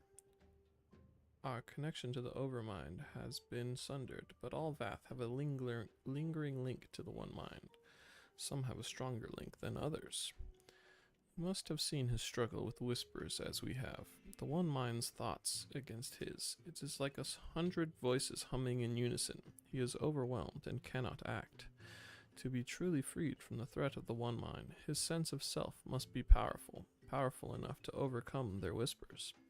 If he doubts his purpose, the link may grow stronger. He will forget himself and return to Loth Ask Nath. But we cannot let that happen. He is our brother. He is Vath.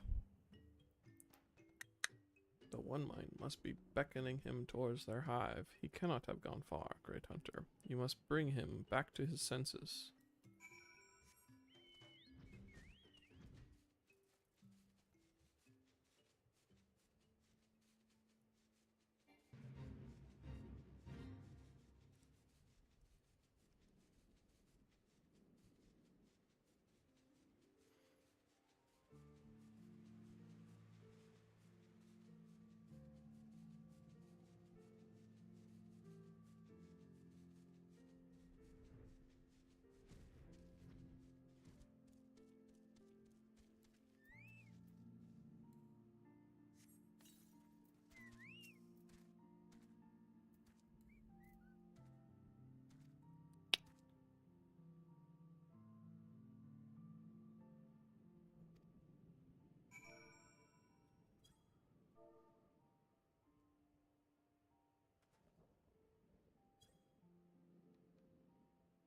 Deft arm?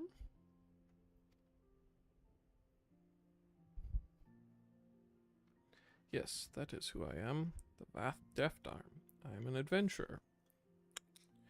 But what am I doing so far from the colony? I shall hurry back at once.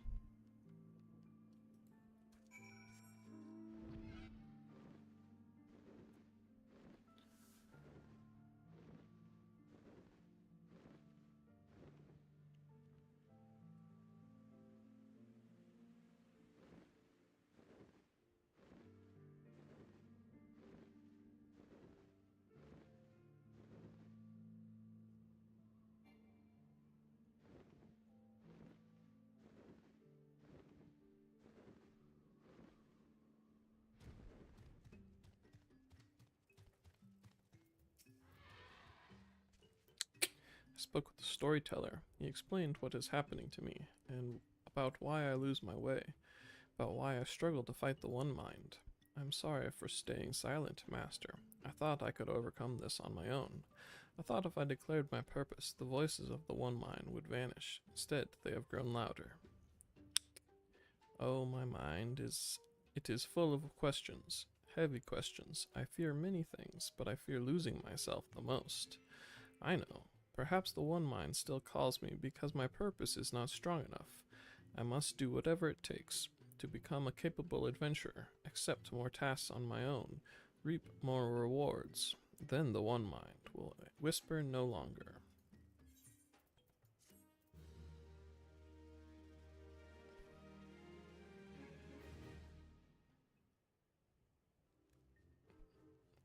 Now we got armor and stuff.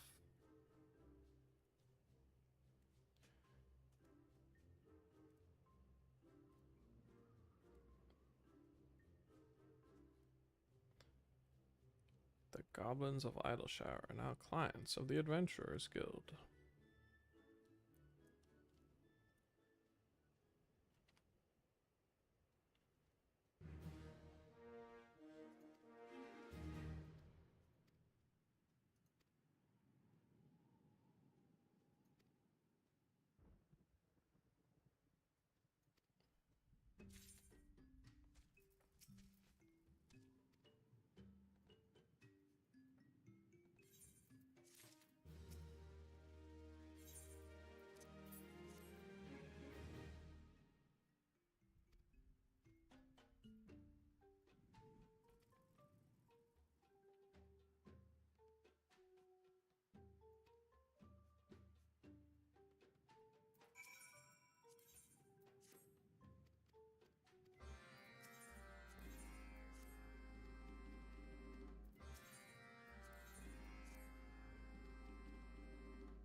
Bum bum bum. Oh, stuff over on the dragon side.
Dance.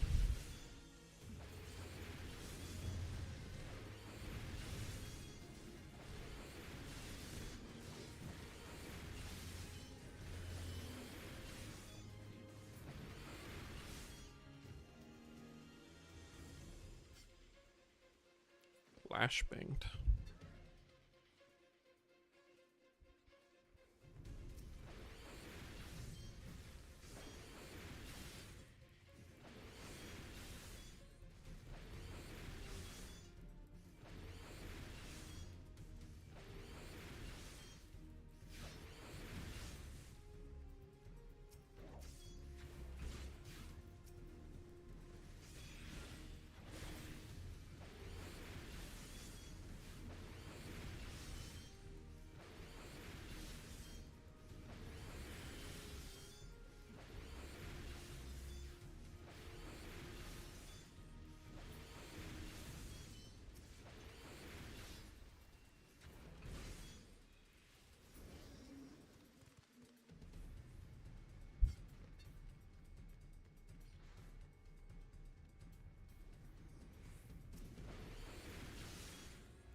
Ooh.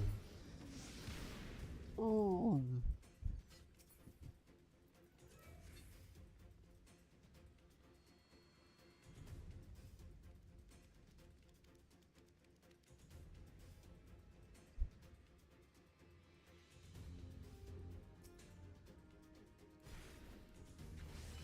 I'm gonna kill this flag.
Virulent abscess.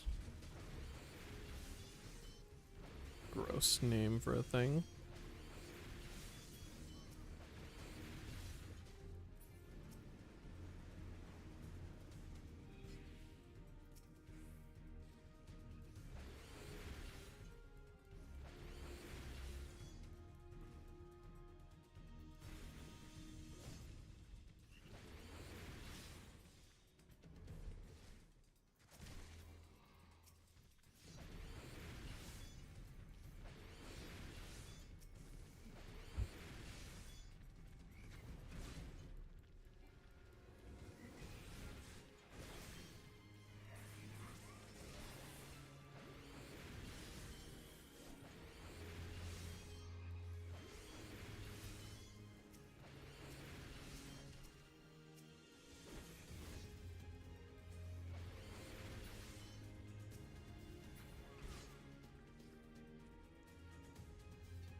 Hiccups.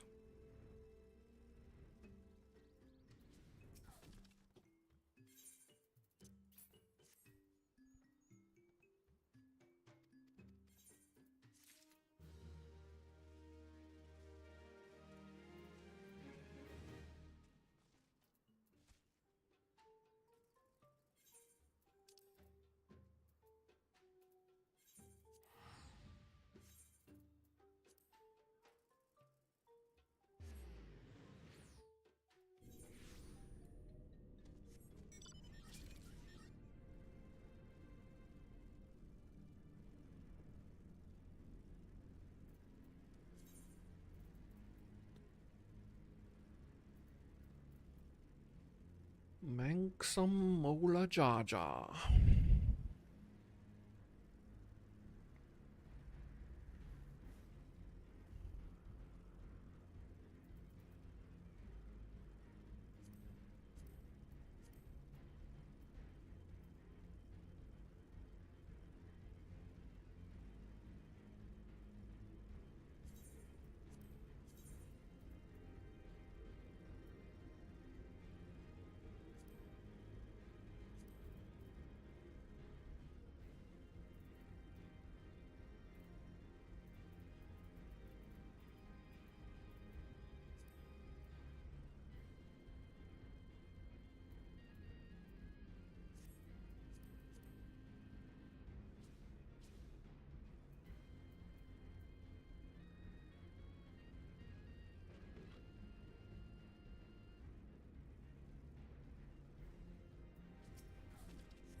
Well met, Unakalahai, and thank you for answering my summons so swiftly, Fluffy. We shall all be glad of your presence should we meet with the 6th Legion, as seems all but certain. As you may be aware, this facility houses some of Alag's most advanced technology. Accordingly, Orianger sought to deny the Empire easy ingress by weaving a ward of singular potency. Not singular enough, it would seem. I would be surprised if the Legatus had not reached the core laboratories already. 'Tis passing strange. I wove the ward in accordance with the most closely guarded teachings of the archmages of Charlan. Naught was left to chance, naught. 'Tis well known that the children of Garlemald have no talent for arcane manipulation, nor hath the Empire more than a cursory knowledge of sorcery. That they should succeed in unraveling so complex a skein of magecraft, and with such surpassing swiftness, 'tis passing strange. That it is, Orianger, but 'tis a mystery for another day. Archon Yastola has the right of it. Before all else, we must move to safeguard the knowledge which enabled the Allagans to harness the primal energies. Of particular concern is the Genesis expression, an etherochemical formula that allowed the scholars of yore to create substance from nothingness. I know of no such formula. Whence came you by this information? From your enigmatic master, perchance? Did furnish me with this morsel, yes, and knowing exactly which prize the Legatus now seeks enables us to predict his position. Do you not see? We have been gifted the perfect opportunity to remove the head of an entire legion. I didn't think you quite so bloodthirsty, Unakalhai. Surely safeguarding secrets should take precedence over slaying Legatuses. Kryle's sentiments reflect my own, yet the two objectives need not be mutually exclusive. What say you, Orianger? Orianger? Ah, forgive me. My thoughts were bound up in idle imaginings. In answer to thy question, milady, I am content to be led by thee in this matter.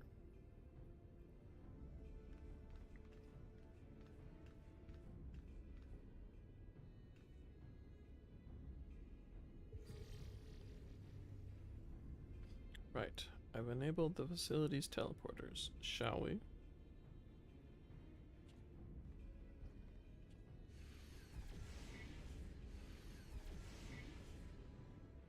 You dwell on the matter of the barrier. I do. Verily, 'twas a warding spell, a labyrinth in intricacy, the brainchild of the head of the students of Baldesian himself. Even the most learned archon would require some several moons to disentangle such an enchantment. To do so in mere bells would require some preternatural power akin to the very echo itself.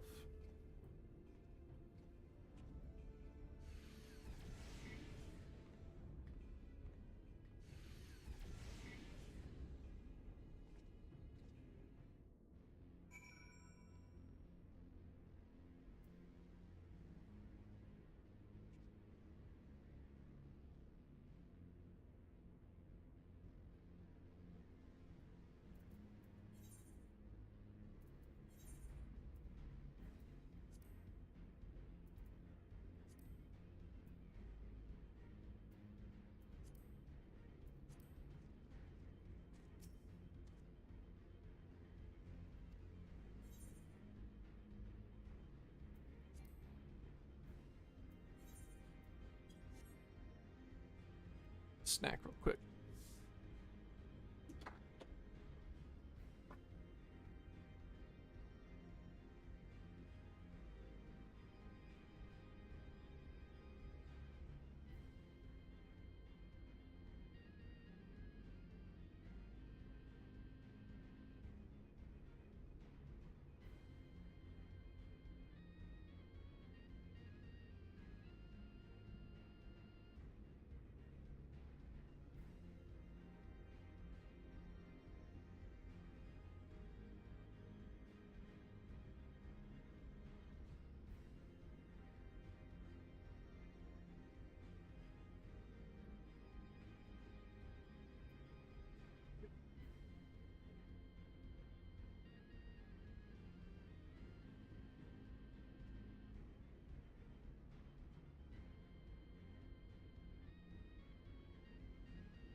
Garleans strike for the heart of the facility.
Weird.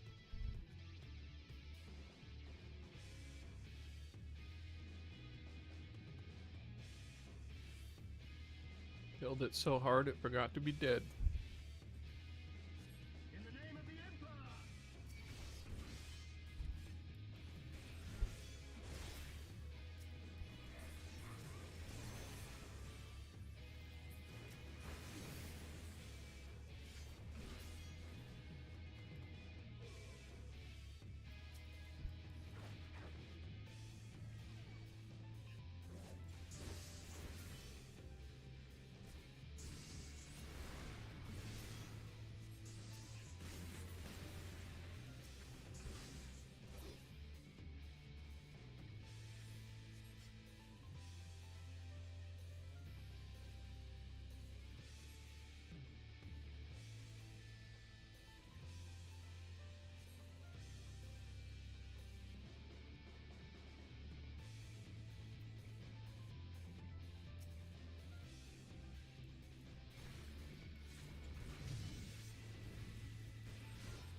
Have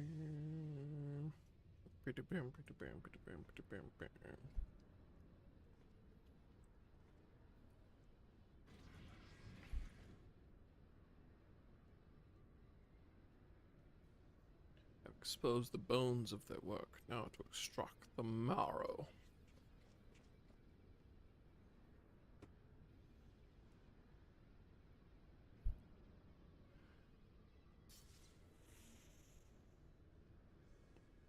Even in the moment of my triumph, you persist in your misguided crusade. So be it. I shall present my prize to the Emperor alongside your head.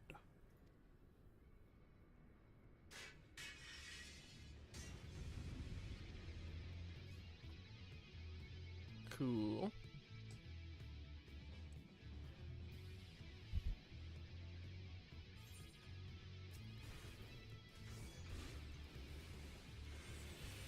Bum, bum, bum.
Inhibitors exist for a reason, but blah blah blah blah blah.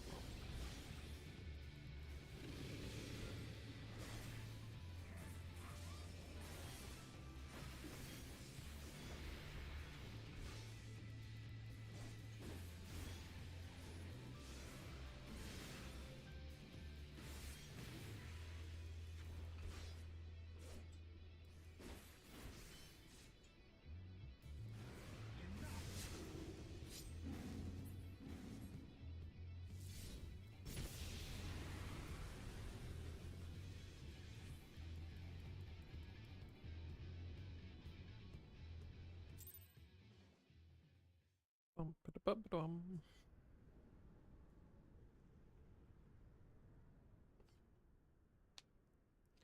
Fluffy!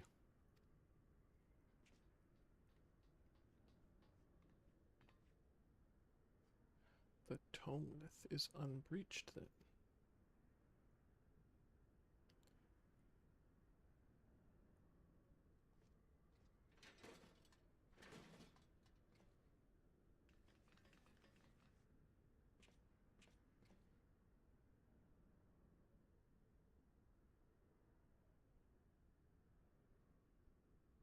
Cryle.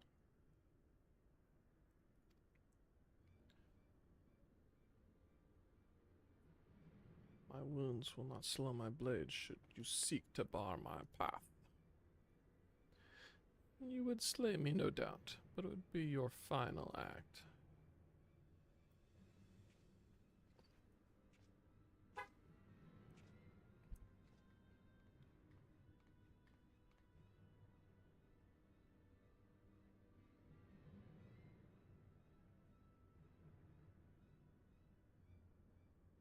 But madness afflicts you Eorzean fools. The Emperor but desires a means to shackle the Icons and their destructive appetites. Why do you rail against your own salvation?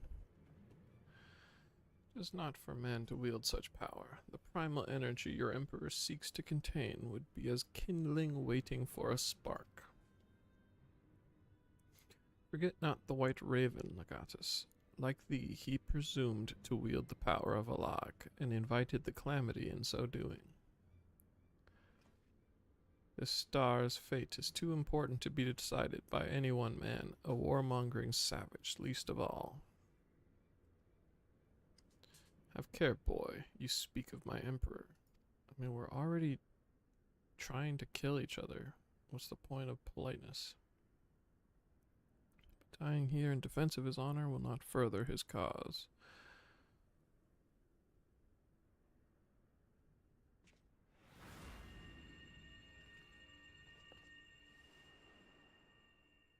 Flashbang.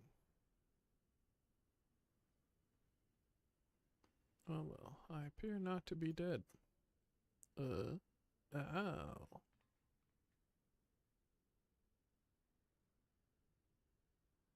Cryo. I may have cracked a rib. Or two. But I'll be fine, honestly. Our foes gave no quarter. Had Unakalhai stinted in his defense of thee, thou mayst be certain thy hurts would be far worse.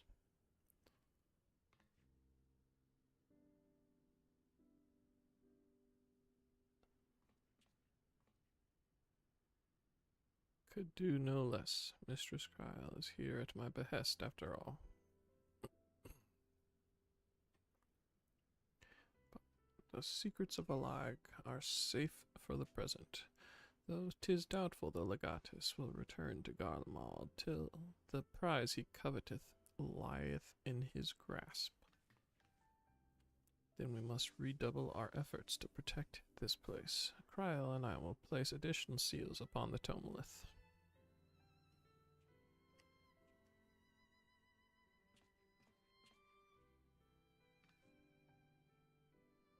Nakalhai.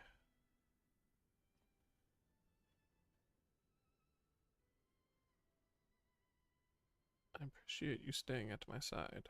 Thank you.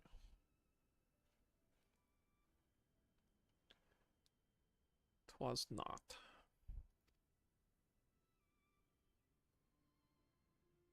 Oh, please. It was a good deal more than that, and you know it. Now, let me help you. When a woman thanks you for saving her life, the customary response is, "You're welcome."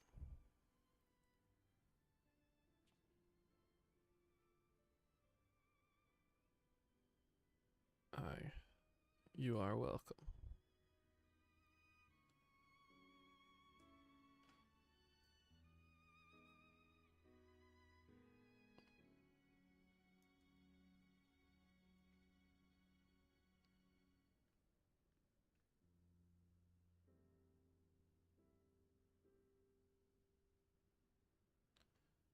Bum, bum, bum, bum.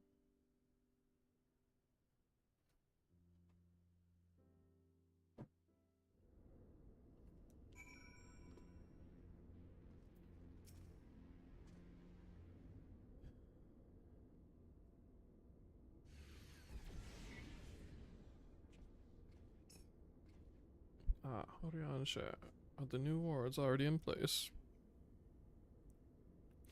My colleagues yet toil upon their enchantments. I come unto thee in secret, that I might question thee outside their hearing. Question me. Aye, I would speak with the one who undid my subtlest magecraft, he who invited an imperial legatus into this facility, in hopes of engineering the man's demise at the hands of the warrior of light. You accuse me of masterminding this day's events. The plan may have been thy master's, but the deed was thine. Thou didst lure the legatus of the 6th Legion into a trap from which he was not intended to emerge. 'Tis plain to me now that thy seeming opportunism in proposing his elimination was feigned, and that his death was the object of thy plan from the first. And you have proof of this? Thine own words betray thee. Thou didst speak of the Empire's desire to claim the Genesis expression, the existence of which even the learned Mistress Cryle was ignorant. Whence did the legatus come by such definitive knowledge? And then there is the matter of mine unraveled ward. None save one possessed of an otherworldly gift could have so swiftly effected its dissolution. Know thee of another blessed with such? Assuming these accusations have merit, what then? Full many times and oft doth the pursuit of truth lead men down darkened paths. I take no issue with thy purpose. 'Tis but thy method I would call into question. In the Garlean Empire we have a common foe. Hadst thou deigned to share thine intentions with Fluffy or Mistress Cryle, 'tis like that we would have closed the trap with less risk to life and more success.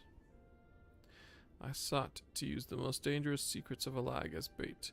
Who among you would agree to such a reckless plan? None, and with good cause. Irrespective, thou wert remiss in thy duty to thy comrades. I note with some disappointment that in matters concerning the primals and those who would control them, the cold rationality upon which thou so prides thyself is conspicuous by its absence. Know that the salvation of this star is an end too vast for any one of us to accomplish alone. Shouldst thou fail to trust in thy comrades, I foresee thy actions precipitating some terrible misfortune. Indeed. My sincerest apologies. Urianger is correct in his suspicions. It was I who orchestrated this encounter with the Empire. I would ask that thou forgive Unakalhai this transgression, and keep mention of it from Mistress Cryle. 'Twould be a pity for one foolish decision to wither their budding camaraderie ere it had a chance to bloom.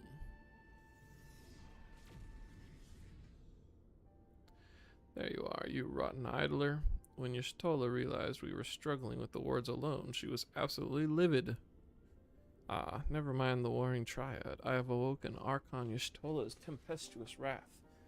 In supplicant mood shall I return at once, and there atone for mine indolence.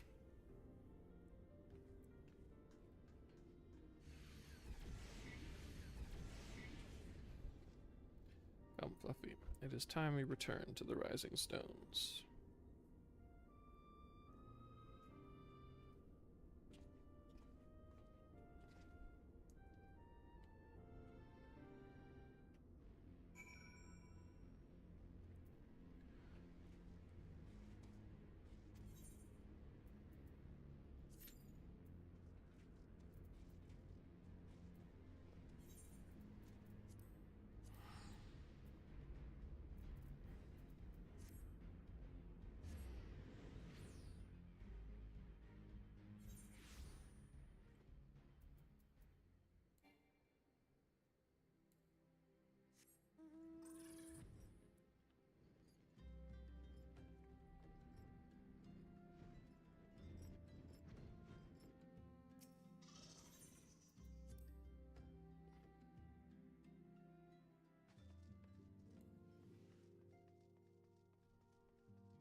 Bum, bum, bum, bum.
Once again, I must apologize for acting without your consent or counsel.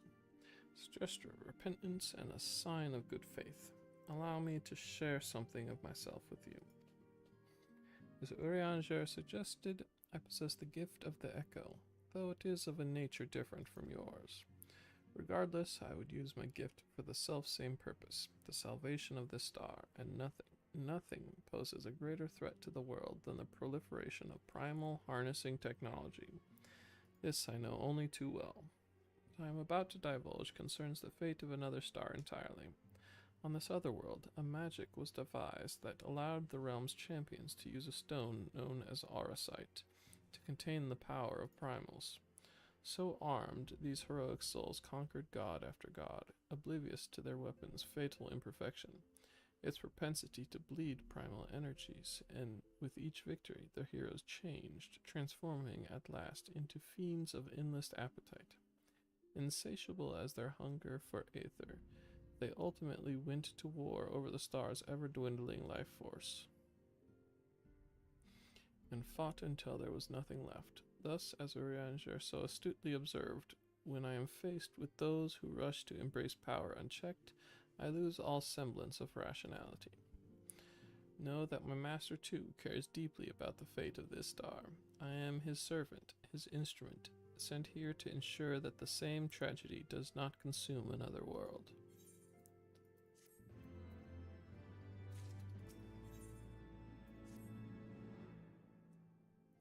Warrior of Light. If this world is to survive, we must needs move forward with our plan.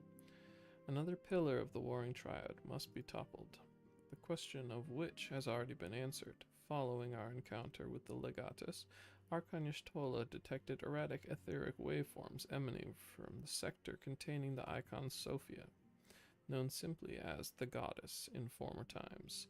Such readings can mean only one thing. She is close to awakening. Let us return to Aziz Lav forthwith and put an end to this primal deity, lest she rise again in all her terrible glory.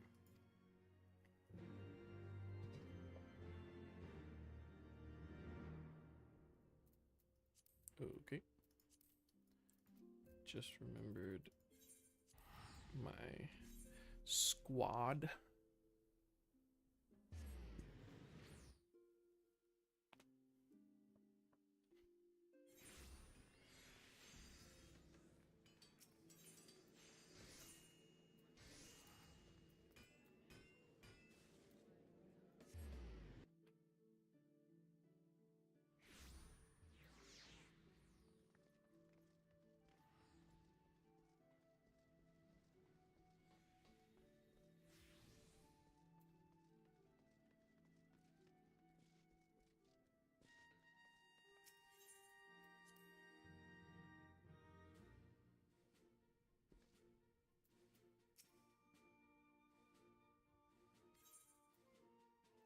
Accompanying someone in the same class.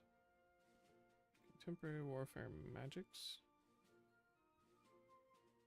Ooh. That's cool.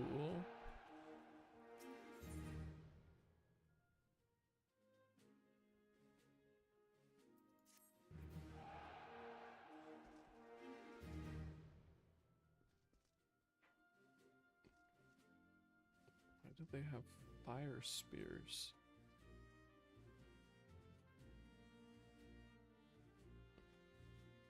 Fascinating. What is it? So can swap defense for magics. Sure.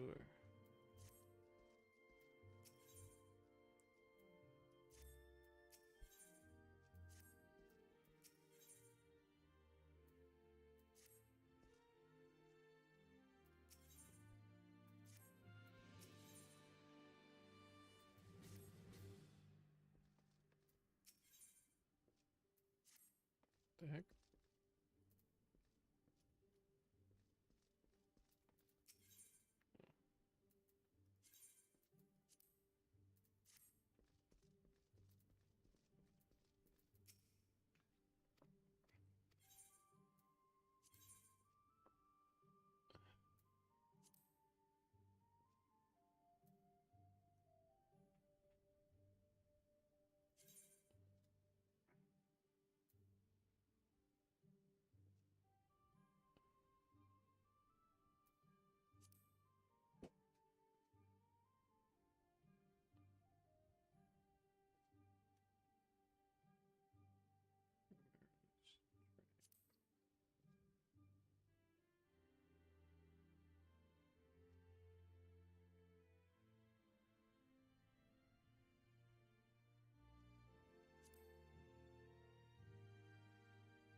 Dum bum ba-dum.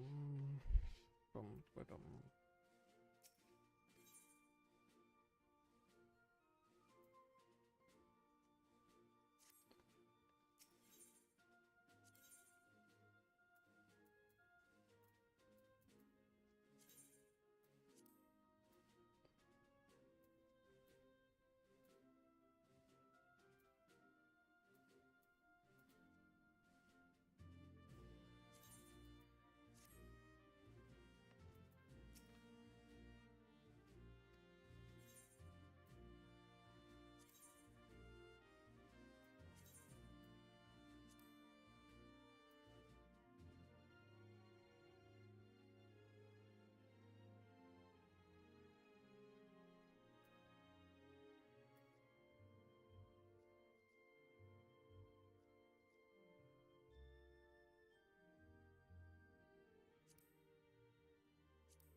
Want to do dungeons with my dudes. I could give them experience. Is that something I want to do?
Boink, boink, boink.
Could the 6th Legion have returned? Love it. Orca Halai.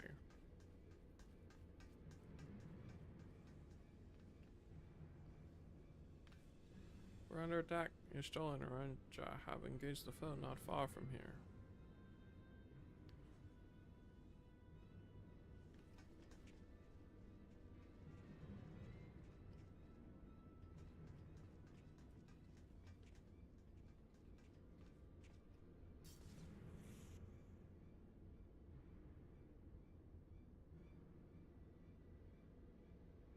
Ha, rarely is my shield thus tested.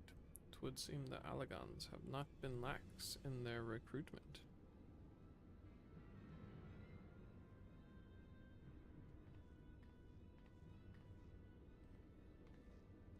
Think you so? Mayhap your arm merely withered whilst you lay idle.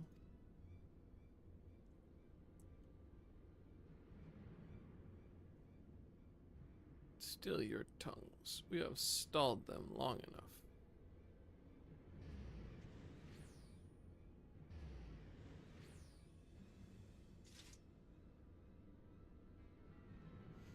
With scales in hand, the goddess shall rise, and righteously cast off her cursed pall, that she, with wrathful Worm King at her side, might judge and thence bring balance unto all.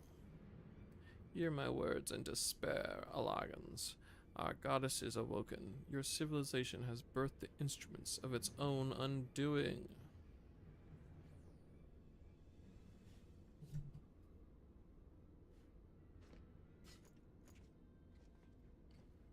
"'Tis well that you are here, Fluffy. I would like to know what our assailants were saying. You understood their words, did you not?"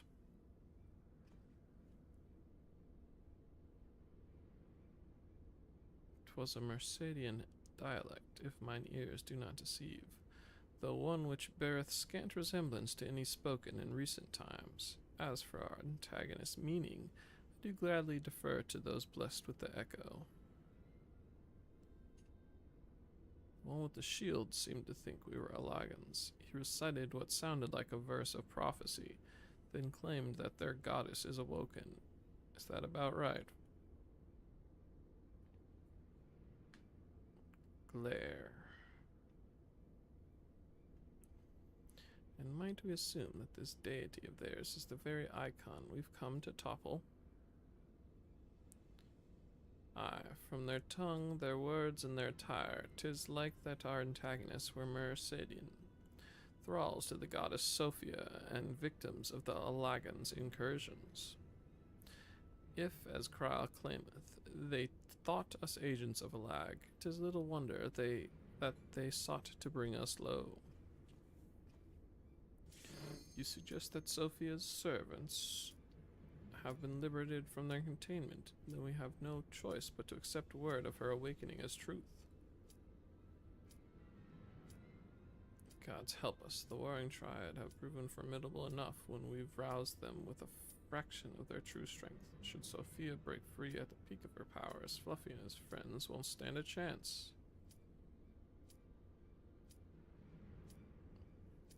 Let us be about it then, Fluffy. Krile and Ukai.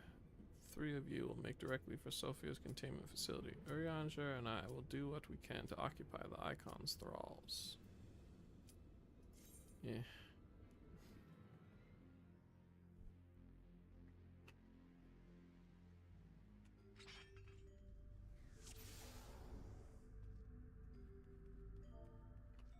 Yeah.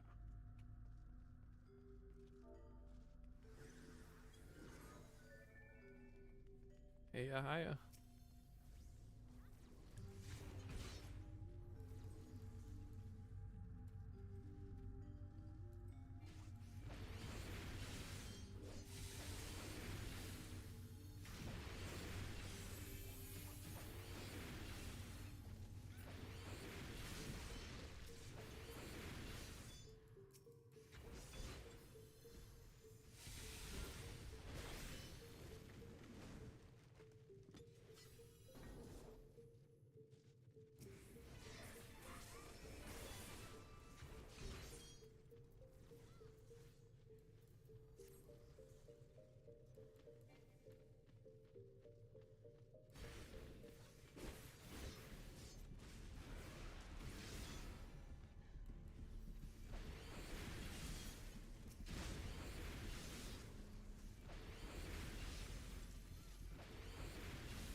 Megalotragus.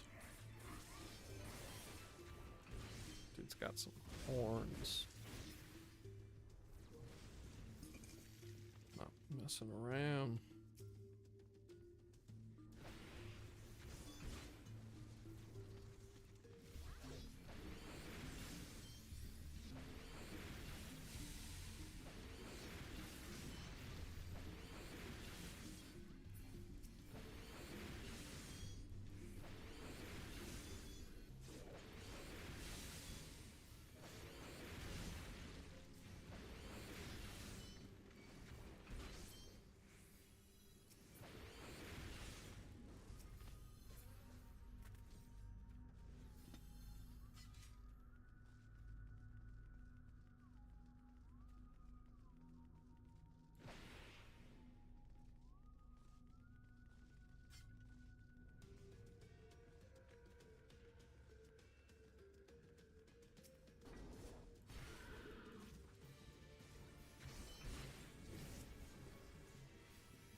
Defeat the boogeyman.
Same.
Bum, bum, bum, bum.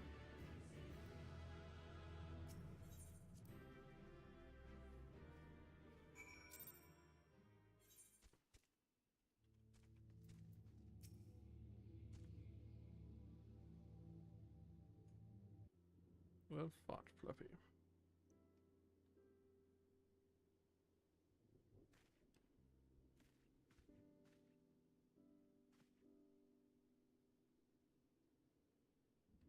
He's so small. You know, these lands really are quite beautiful. Dangerous though they may be, were it not for my logbook, I would swear I was on some manner of sightseeing tour. Of course, all that ghastly bloodletting does rather spoil the picture, but I digress. How's the anima? Still no changes?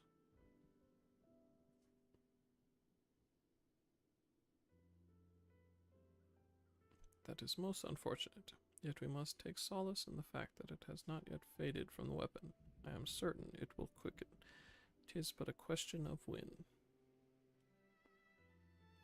Let us press on to our next destination. Lead the way, Fluffy.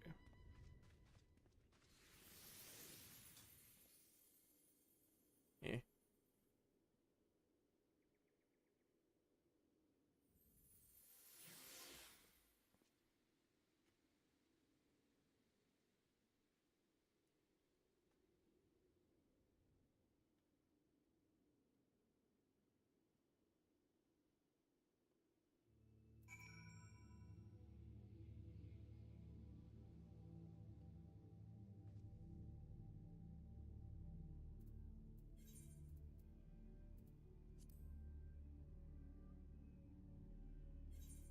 Dusk Vigil.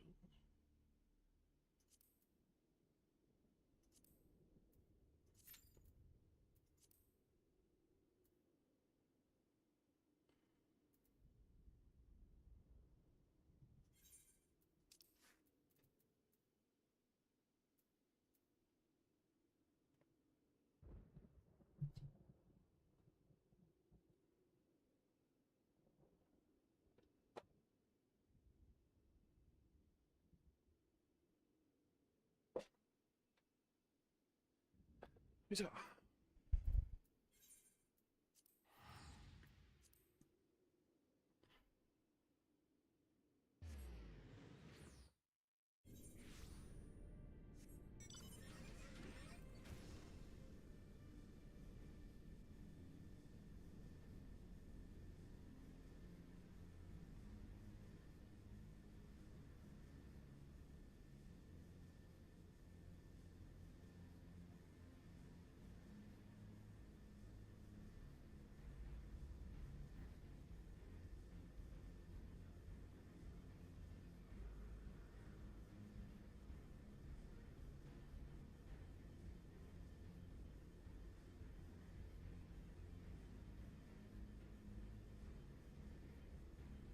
Bing.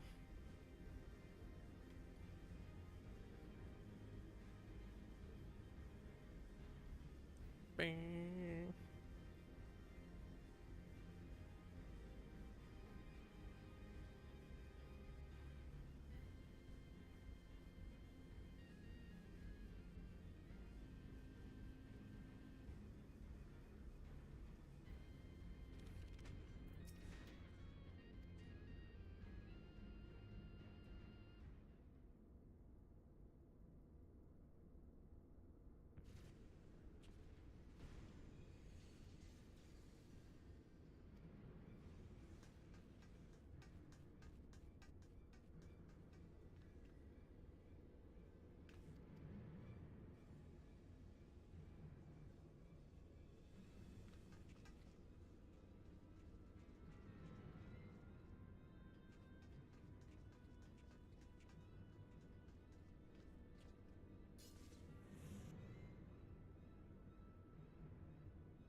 Mistress Cryle, do you perchance recall the words of the prophecy in its entirety?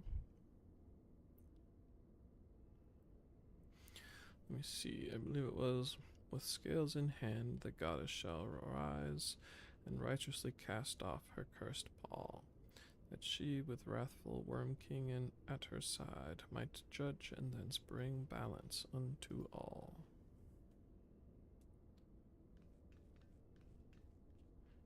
Stomp, stomp, stomp, stomp, stomp.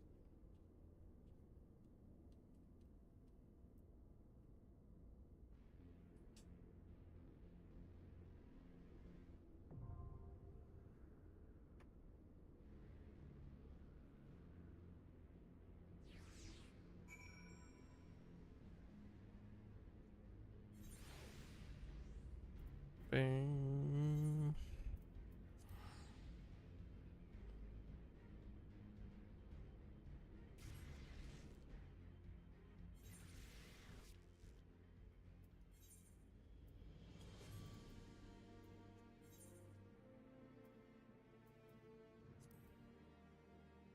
Bomb. Bomb.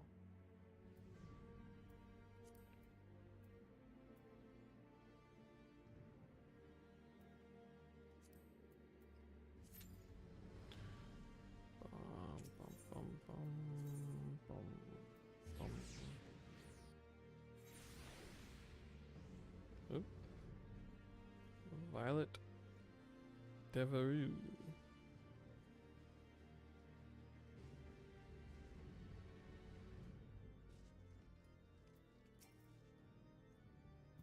Ah, Master Oxen. The Lord Commander left instructions that you were to be shown inside.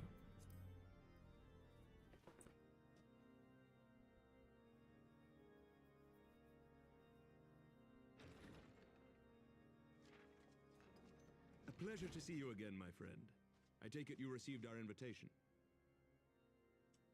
Good, good. You of all people should be present.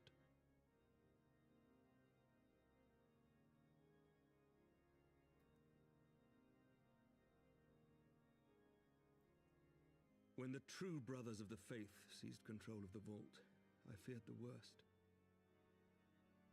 Yet in adversity were we blessed with the promise of peace between man and dragon through Vidofnir's timely rescue of an innocent child. Timely, I say, though miraculous or providential might better describe the event. The gods themselves could not have devised a more fitting symbol of hope. Needless to say, we could scarce let such an opportunity pass us by. Which is why I set about making formal arrangements for a peace conference between our peoples.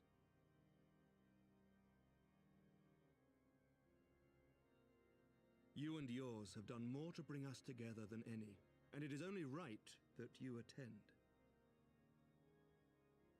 But I confess that is not the only reason I would be glad to have you there. Given Nidhogg's implacable opposition to the peace, it is possible that he and his followers may attempt to disrupt proceedings, in which event your presence would be a comfort to all in attendance.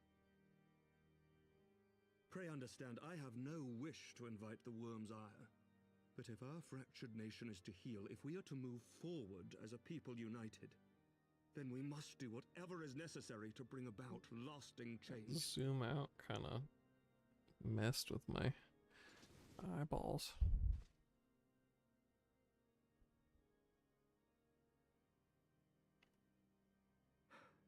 Tis nothing. Tis nothing. Lucia cautioned me against giving vent to my passions, lest my wounds reopen. It has not been easy reaching out to our opponents in Ishgard, many of whom sympathized with the actions of the true brothers. But in so doing, we have limited the influence of the zealots. The people are ready, my friend. This conference must go ahead.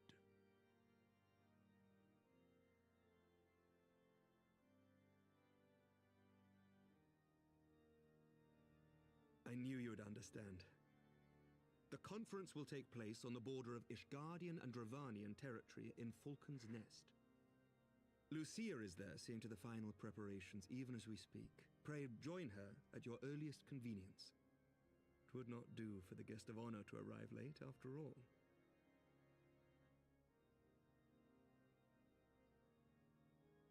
Oh, and one more thing. A drink! We should make time for one. Once the conference is concluded, I mean. By my reckoning, 'tis long overdue.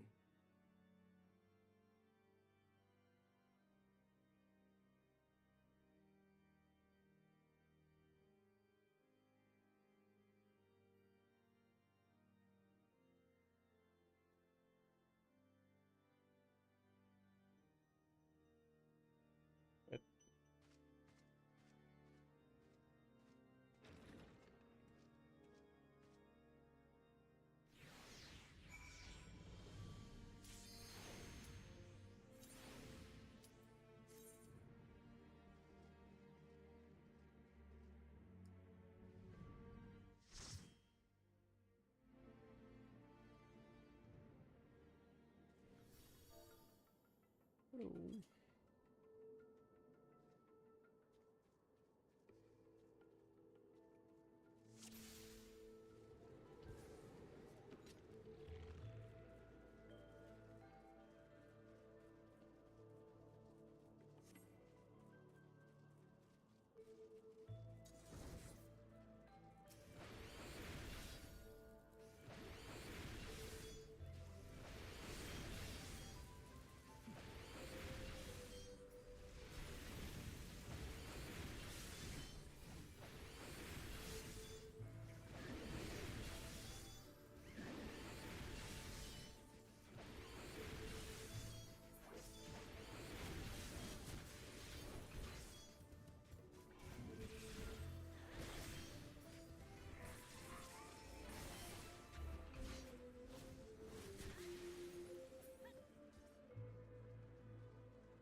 pussy pole.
Sir Yhulmark.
Pinnacus.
Somal.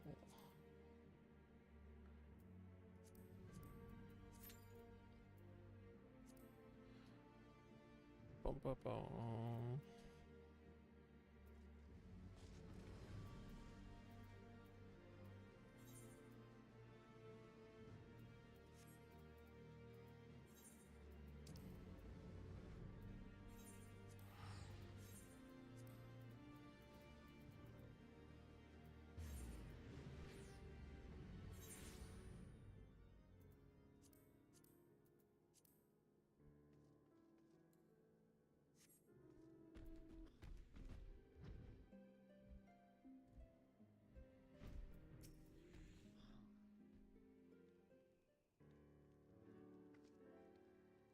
The Lord Commander said you would come.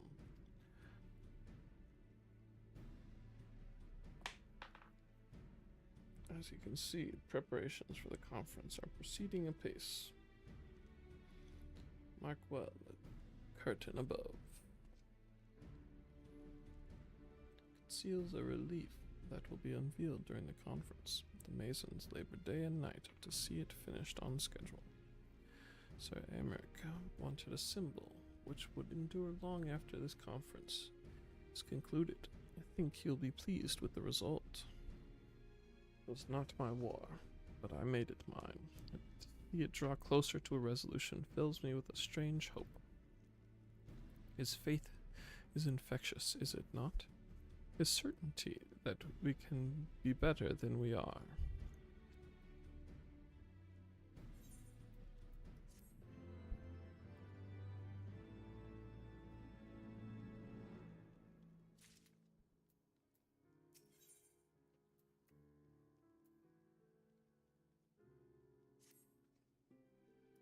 You would rather not take a rest, then why not take a walk around Falcon's Nest? Make your presence known to the people and so forth. In addition to those who have come from far and wide to attend this ceremony, you may meet Lord Artorel and Amanelaine, who have graciously volunteered their services. They should be glad to see you. Now, if you would excuse me, I must needs return to my duties.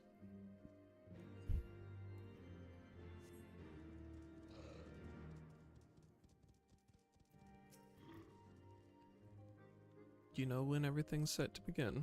I wasn't sure how many might come, so I thought it best to come early and find a spot with a great view. When I heard that Sir Aymeric was planning to make a speech, I knew I couldn't miss it. I mean, the man risked his own neck to rescue those hostages. How often do you get heroes like that in this day and age? He is more than a fighter, too. He's a thinker, he is. He's got plans to better our lives, to change things, and he'll do it, by the Fury. Me and my friends and family, we all believe he can do it. Growth. Bloody exciting, isn't it? Not just peace with the dragons, with all of them heretics besides. Don't misunderstand. We've all got a healthy fear of being bathed in dragonfire. That being said, the heretics did far more to hinder our efforts here in the past, so hearing that we're close to a reconciliation comes as a great relief.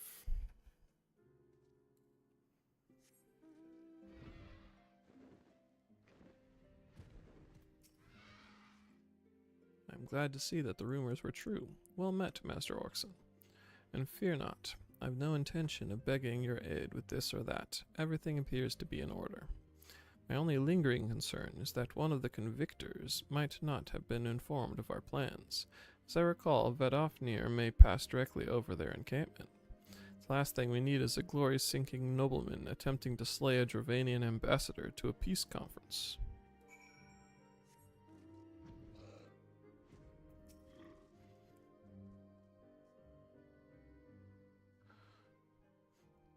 Much has changed since we fought alongside each other in the vault. If you had told me then that we would soon be hosting a peace conference, I would have thought you a naive fool. But here we are, preparing to make that fantasy a reality. Ha, and here I am laboring to make it so.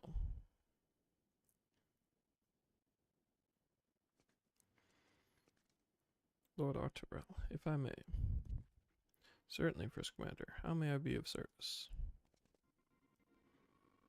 Some of the convictors are refusing to stand down. The majority were willing to do so, but a small party have instead pledged to engage any Dravanians bound for Falcon's Nest. Fury, take me.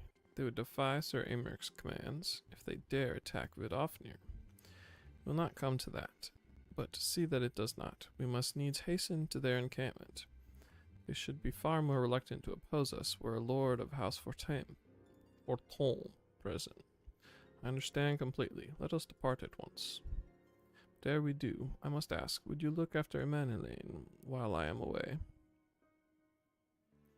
As you know, he has ever been an impulsive, changeable child, but recently he seems to have been suffering from a bout of melancholy. Thought to lift his spirits by having him assist with guard duty, a simple but honorable charge, unlikely to expose him to danger given the presence of so many other knights. Alas, he has taken no interest, and I fear he may abandon his post in my absence. All I ask is that you keep an eye on him until I return, exhausting though that may be. Thank you, my friend. I promise we will not be long.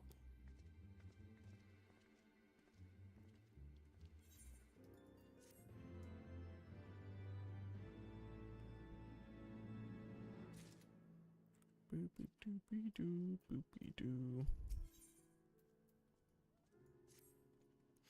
Rather busy at the moment, old boy. Guarding this tavern, as it were. Oh, I see now. Arturel thought I might be derelict in my duties, eh? The nerve, my brother, to question my dedication. But since you are here, mayhap I can put you to proper use. The wasteland beyond the walls must be kept safe for travelers, yet I've been forbidden from leaving Falcon's Nest. It wouldn't do for our esteemed guest to be devoured by wolves. Oh no, yet that is precisely what will happen if we do not cull the roaming packs. Your map, if I may. Right there. Those are the points our scouts marked for patrol. I'll leave you to it, old boy. Come, Honoroy. I must return to my rounds. Oh dear. Do be careful, my lord.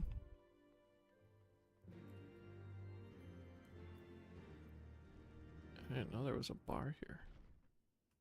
Doesn't look like a bar. Well-mannered widow. Oh, is up here the bar?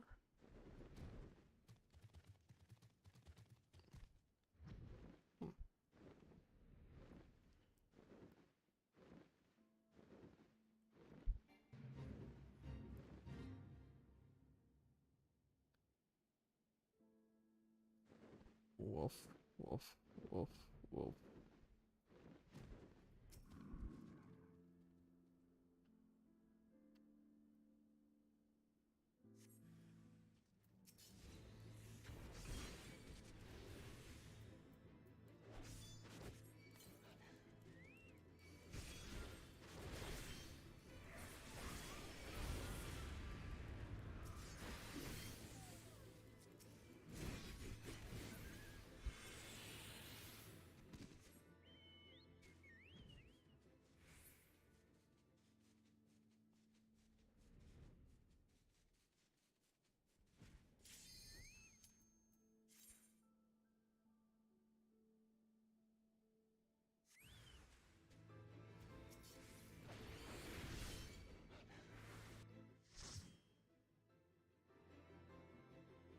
And away we go.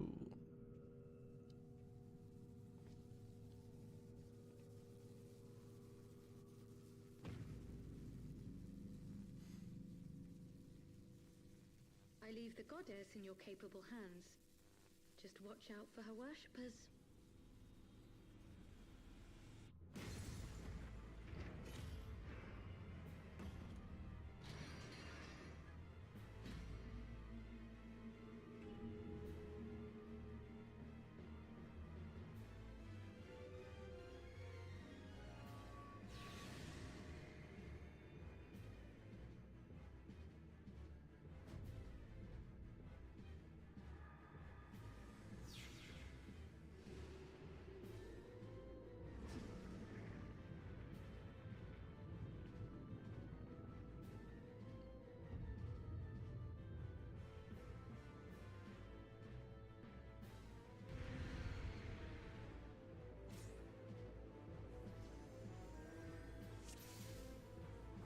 The unenlightened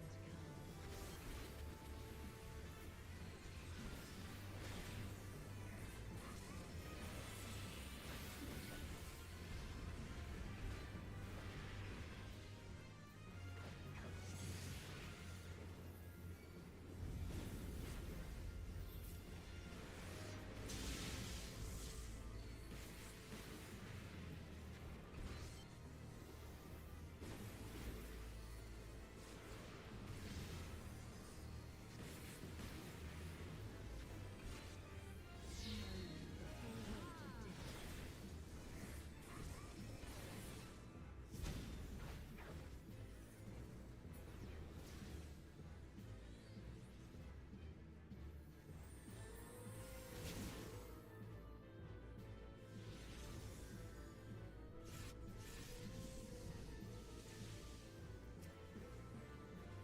The heck?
Da-bum.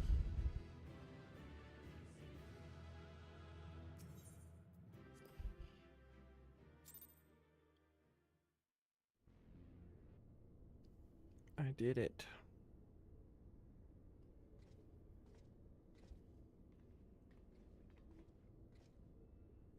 See, the goddess is no more. Well done. Once Kryl and Unukahai have rejoined us, we must safely depart. We may safely depart. One thing yet puzzles me, however. How did Sophia's servants come to wake from their slumber? I believe we have the answer to that.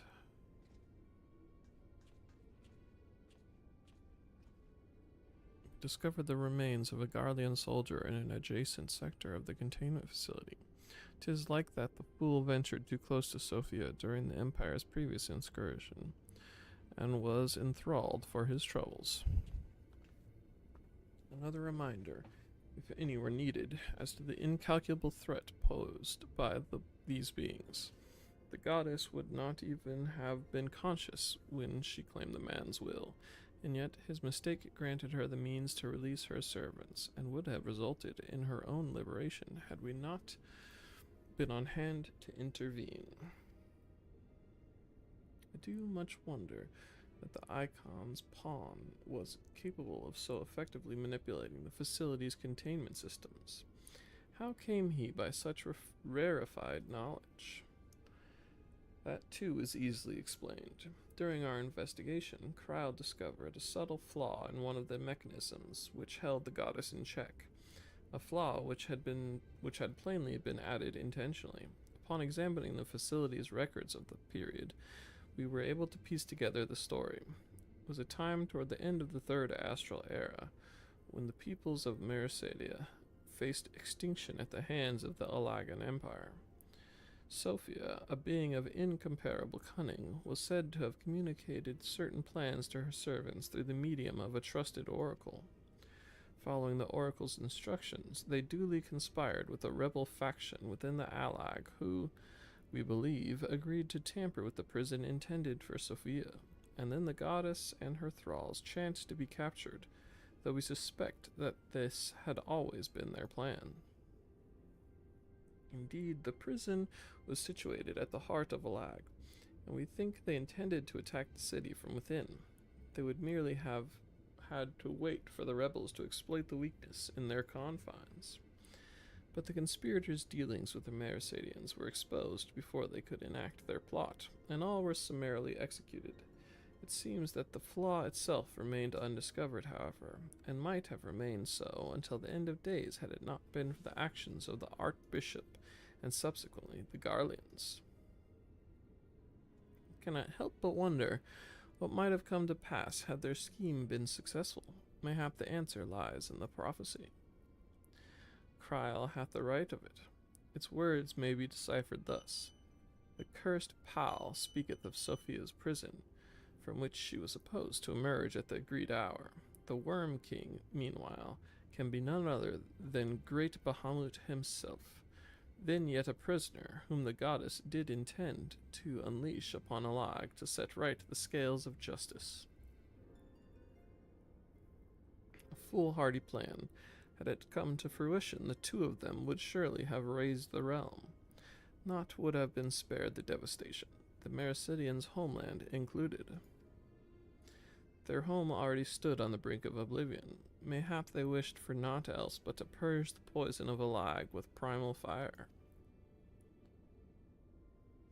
The tale teacheth us that even the greatest of man's creations may yet be brought low by a single act of treachery. The Alagans were fools to place their trust in technological bondage. To shackle such beings is but to delay the inevitable. Naught save their total destruction shall free us from their menace. Let us return now to the Rising Stones, and there consider the final step of this most needful task.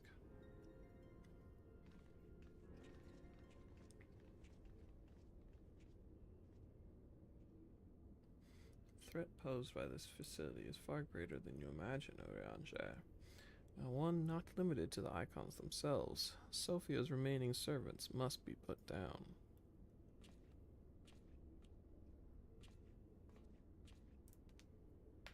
Bloop, bloop. Warning. Deactivating stasis chamber support systems will result in subject termination. Enter identification code to continue. Beep, beep, beep, beep.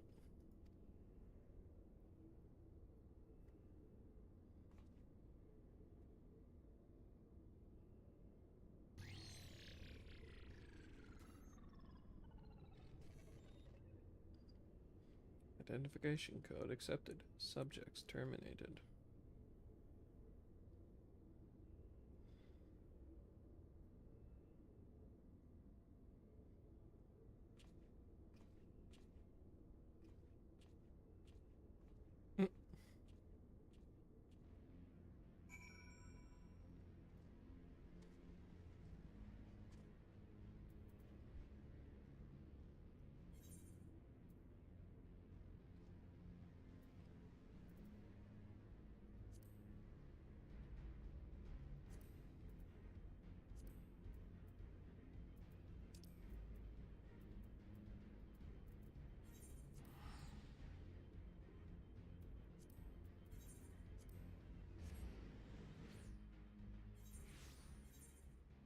Bam. Bibbidi bibbidi bibbidi bibbidi bam.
Fancy meeting you here, Fluffy. It was fortunate I came when I did. These two would not have fared well against the wolves on their own.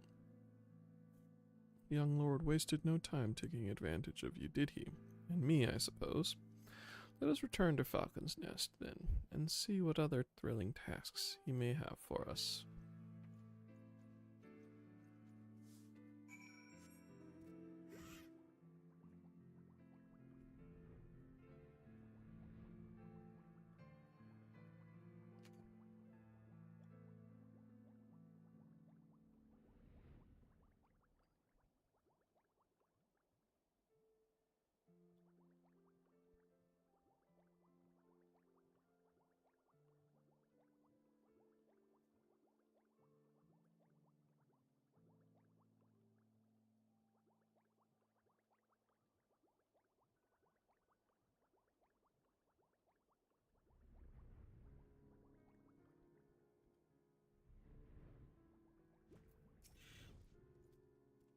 And there they are, a pair of gallant heroes if I ever saw them. Comrades in arms, reunited at last. By your selfless sacrifice, have you guaranteed the safety of our many guests. On behalf of isekai'd, I thank you both. And with that, there is naught left to do but to enjoy our well-earned respite.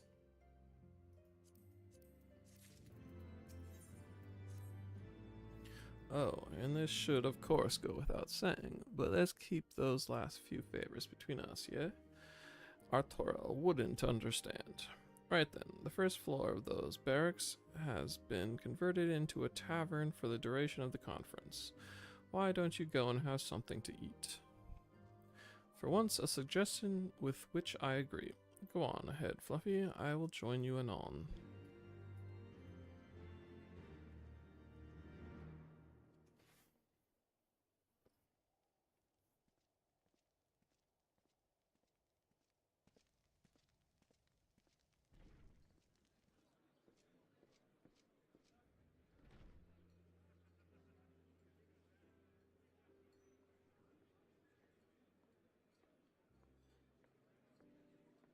Welcome, welcome. Find yourself an empty seat and I'll be with you in a moment.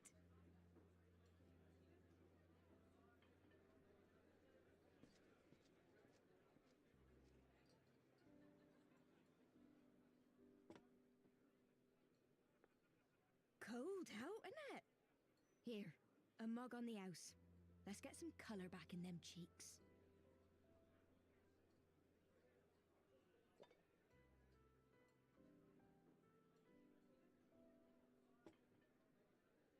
Freed food will be a bit longer than usual. We've got a lot of hungry folk to feed, what with the conference and all.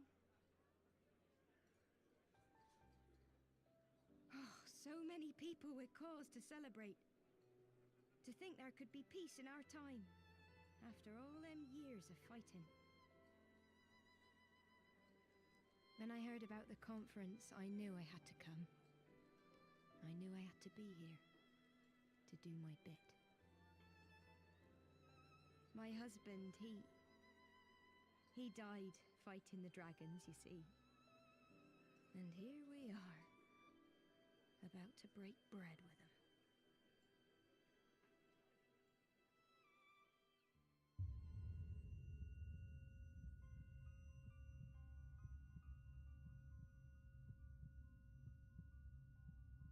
You're right, my friend. You look tired. Reckon you could do with a good long rest. After all you've done, I'd say you've earned it.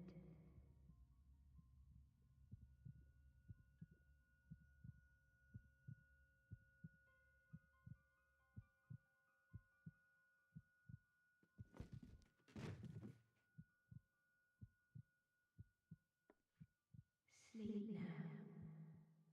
Sleep. Sleep and leave us to our affairs.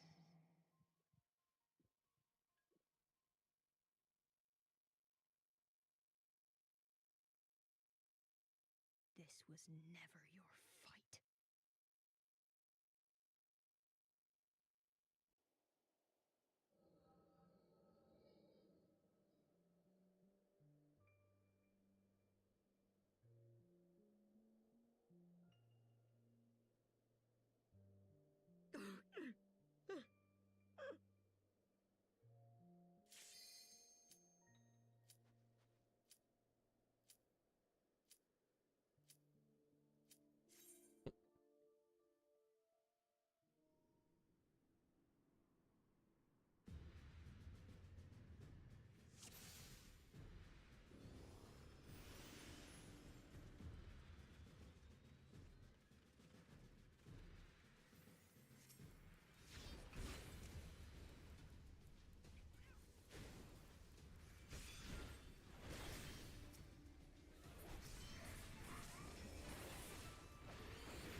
bum, bum, bum, bum, bum, bum, bum, bum.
Bum, bum, bum, bum.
needless sacrifice indeed.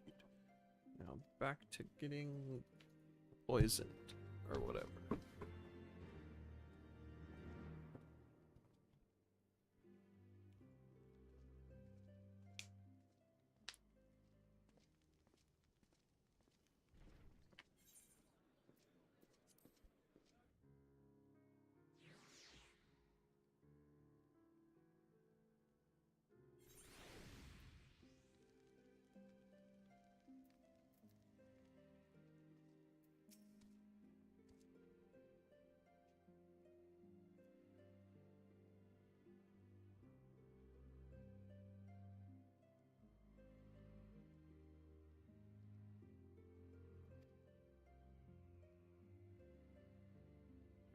Shortly until they do, the knot will be done.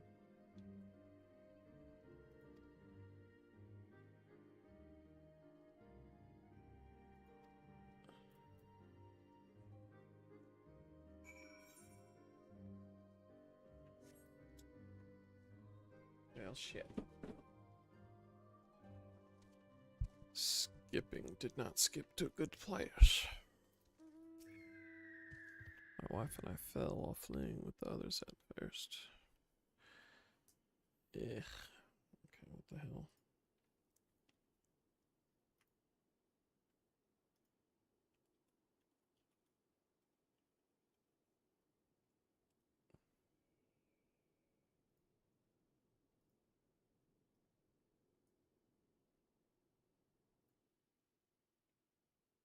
As always, switch to this screen.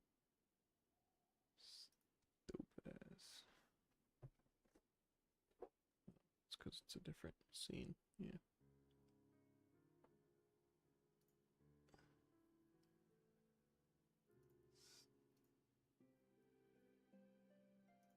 Stupid ass.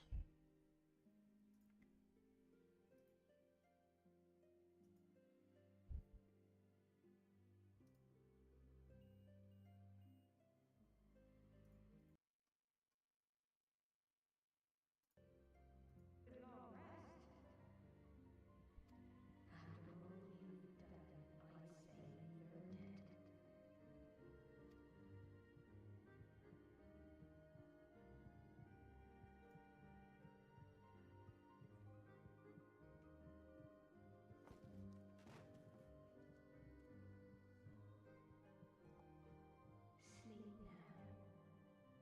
Sleep. Sleep and leave us to our affairs.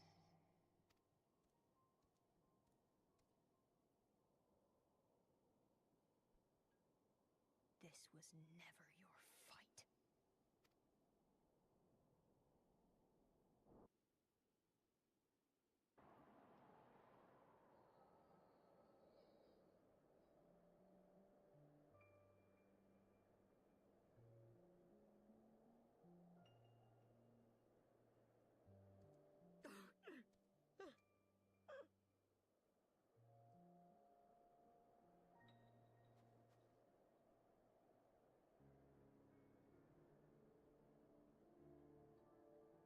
My son. They told me he walks in Hallone's halls. Him and the rest of his unit. They told me the same.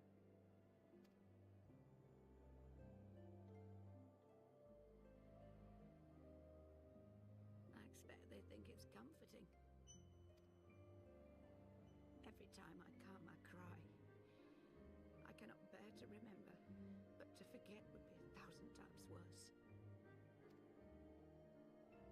Yet that is what they would have us do. Accept this truth for the sake of peace. Bury the past and look to the future. But he was my future. My flesh and blood. My heart.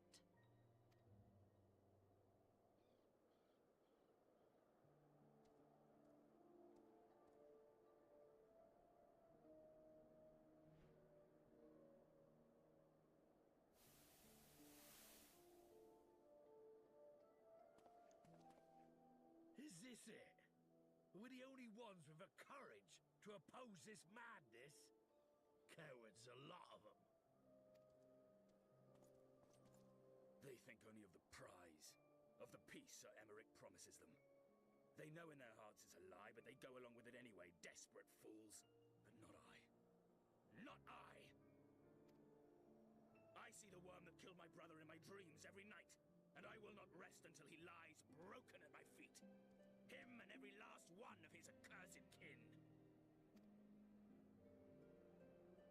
All this nonsense about kings of Hell, as if I care what they did or didn't do. Makes no difference to me and mine. Have the dragons sued for peace in 1,000 years? Are they bollocks? It's a bloody ruse is what it is, and Sir Emmerich and the rest of them bloody fallen for it. But what can we do? They believe, and naught we can say will ever change their minds. Whether we like it or not, man and dragon will come together at Vulcan's Nest, and all will be forgiven.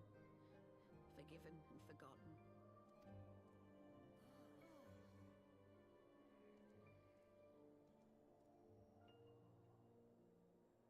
No.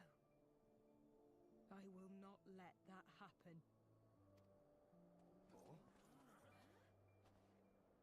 They will remember the true face of the enemy. I will show it to them. And we will rise up against them once more.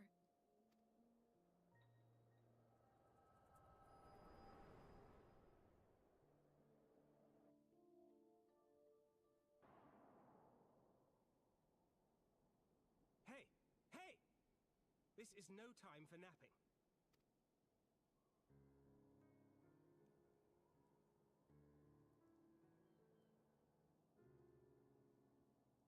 That's totally me. Do you have your wits about you? Good. Come with me. We have a crisis on our hands.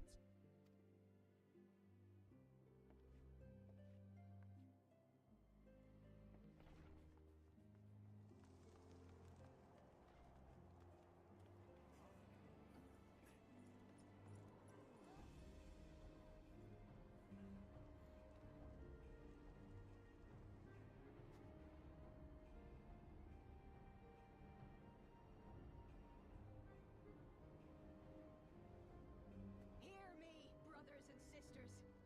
Do not be fooled by the honeyed words of the Travarnians. The peace they promise is but a prelude to slaughter. Remember your husbands and wives never returned from war. Your children torn apart by fang and claw. That's my move. All your loved ones show no mercy. Does not your heart cry out for vengeance? Your blood boil at the injustice? Remember the face of your enemy, brothers and sisters. Remember it, and strike back!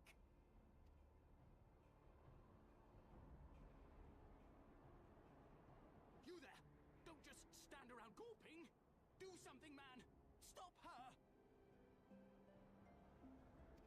Yes, yes, my lord. Hell yeah.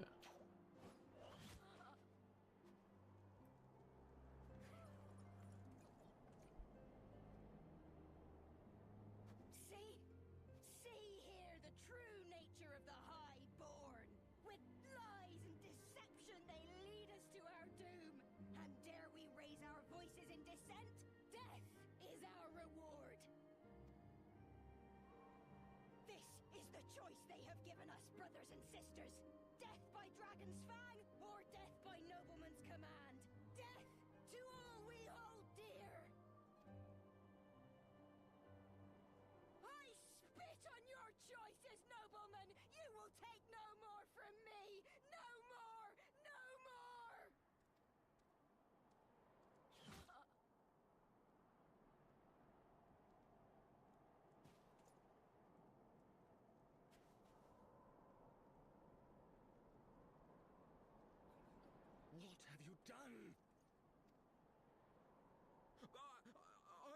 as you ordered, my lord. Second arrow is funny, but fuck it.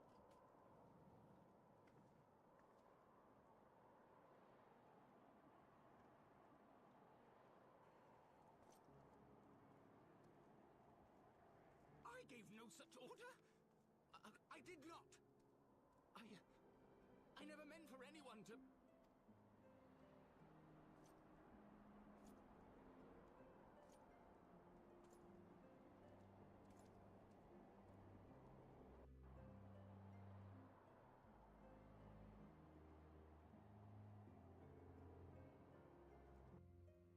That was the end of this video, right? Yeah, okay.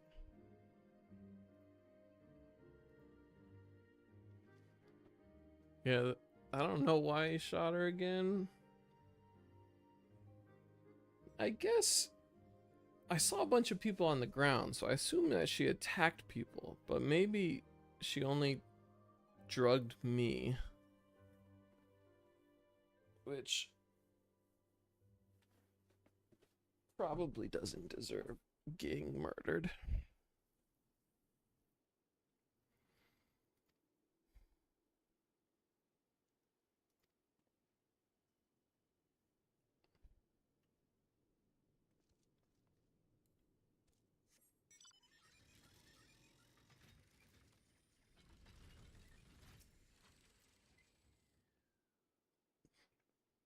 Read the rumors that the young lord was a drunken fool. What imbecile thought it would be a good idea to let him have the run of Falcon's Nest? Well, I say him and Sir Amaric take their bloody change and shove it up their arses. I'll not be taken in by that rot again.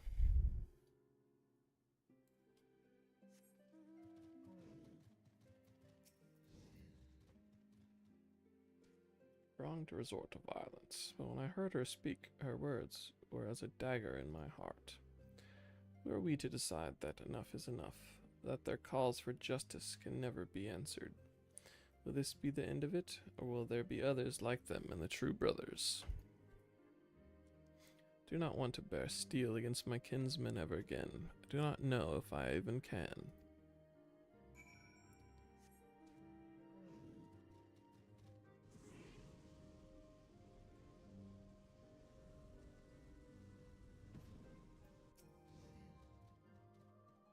Well, what say you?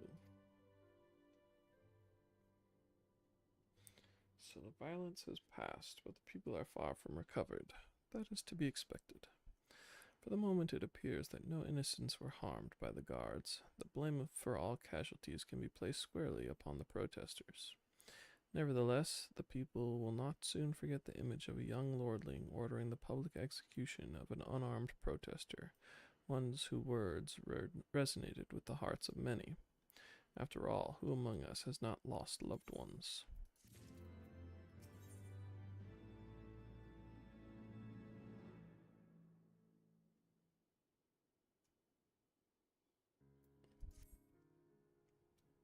Lord Artoriel and the first commander should have returned by now. To the tavern, then. Their first order of business will be to speak with Lord Amanelaine, and I somehow doubt that he has moved an elm since last we saw him.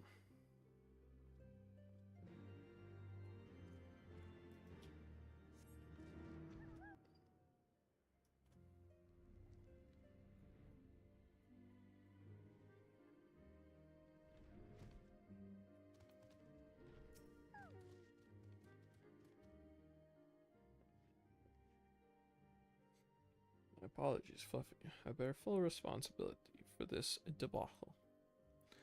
There will be time for that later. I, for one, am more concerned about picking up the pieces. What do we do now? According to initial reports, the protest was orchestrated by the young woman from Lord Amanelaine, whom Lord Amanelaine ordered shot. She and her conspirators infiltrated Falcon's Nest, posing as servants and guests. Several were taken alive, others resisted and were struck down. Still others took their own lives. Our forces suffered casualties as well, but by the grace of the Fury, no civilians were seriously injured. Still, more remarkably, the ringleader yet lives, for the time being at least. The surgeons are doing what they can for her, but she may not live through the night. Given their impeccable timing, it is like that the convictors who drew us away from the hamlet were in league with the protesters. Accordingly, we have detained them for questioning. I'll be sworn that these villains spent as much effort plotting the failure of this peace conference as we did its success. Well, if the mood of the hamlet is any indication, theirs have been the more fruitful labors. In the wake of the protest, the people seemed disillusioned.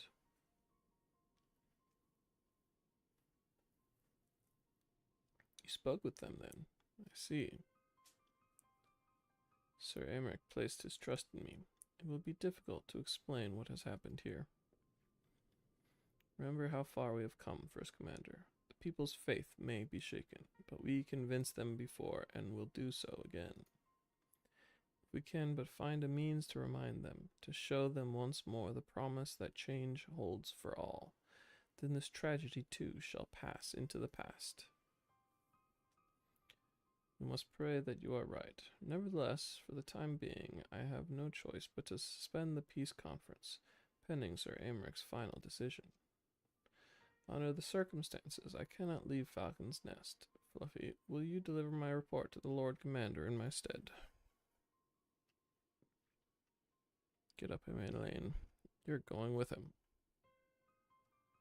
Go on without me. I was not asking. You will answer for your actions in person. Is that clear? Yes, my lord. Come, Honoroy. Your manservant is not here. In fact, I have not seen him for some time.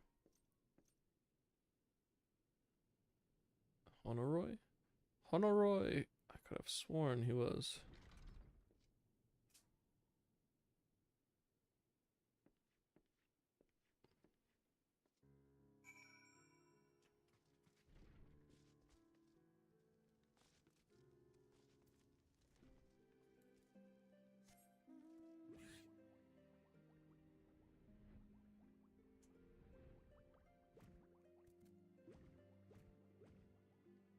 Right.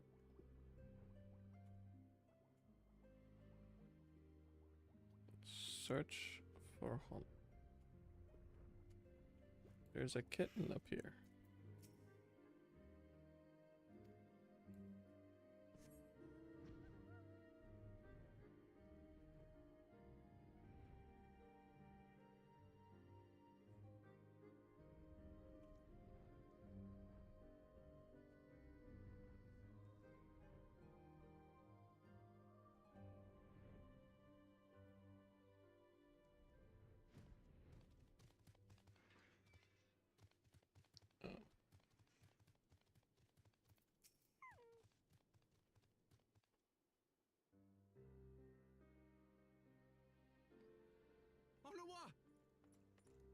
Onawa.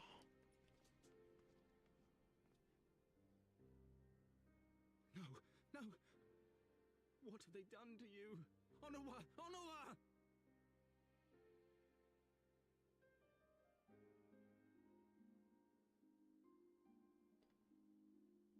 Is that you, my lord? You seem rather flustered. Because of you, you imbecile! What in the seven hells happened to you?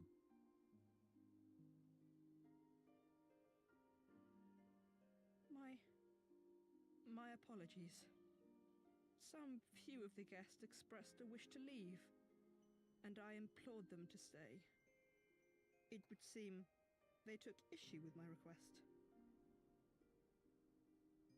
Gods forgive me. If I had only been more careful with my words.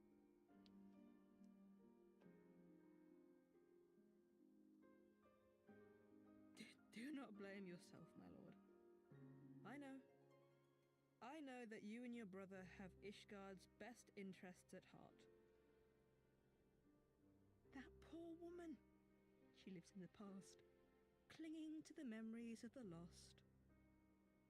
But the future holds so much promise, so much joy. And you know that better than any.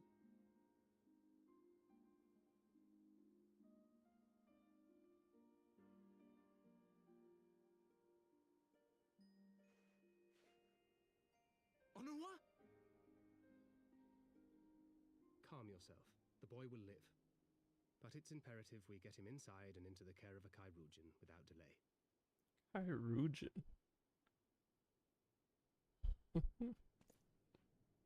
Oh, we were so close! Why does it all have to fall to pieces? Don't they want to live in peace? Don't they want to be happy? We all want the same thing! And still it falls to pieces! Tell me, what was I supposed to do? Someone, anyone, tell me, what was I supposed to do?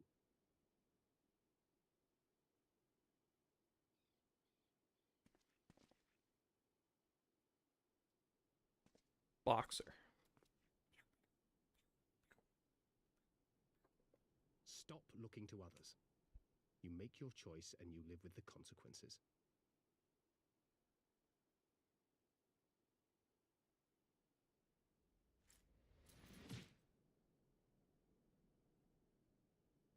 And what would you know about consequences? You who always know just what to say and just what to do. Your every deed is greeted with a round of applause.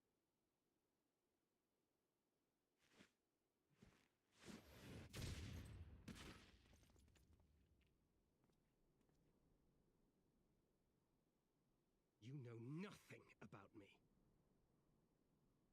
I have fought tooth and nail for the people I hold dear. Done everything in my power to save them. And I have failed.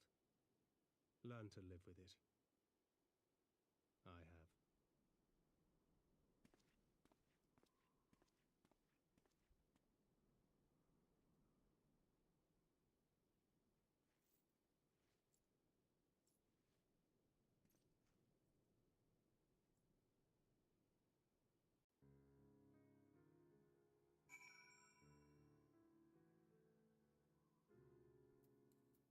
Punch, punch. I do think punching was the answer, but you guys were punching the wrong people.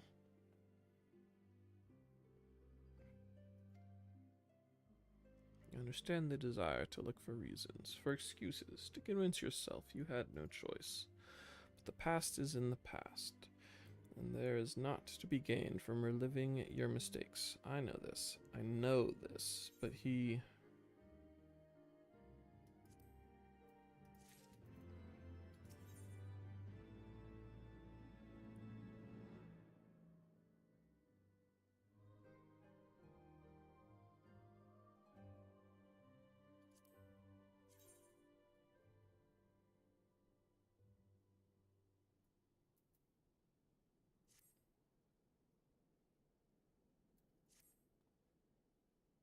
and the desire to wait for the lordling to emerge from his puddle of self-pity. We have important matters to attend to in Ishgard.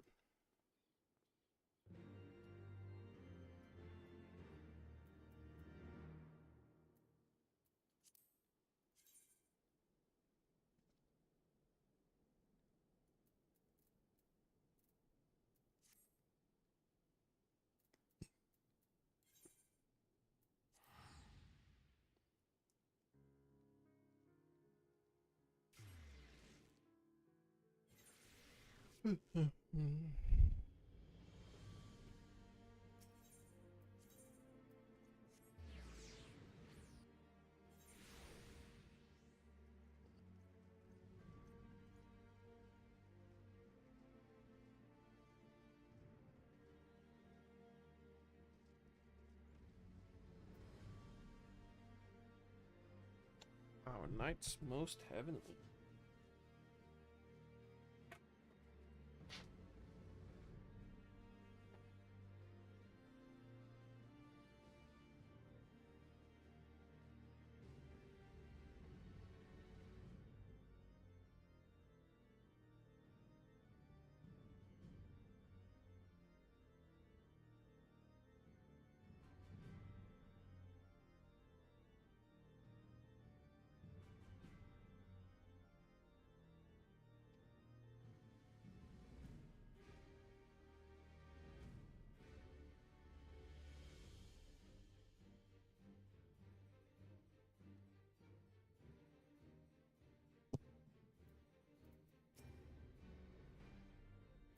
expected, sir.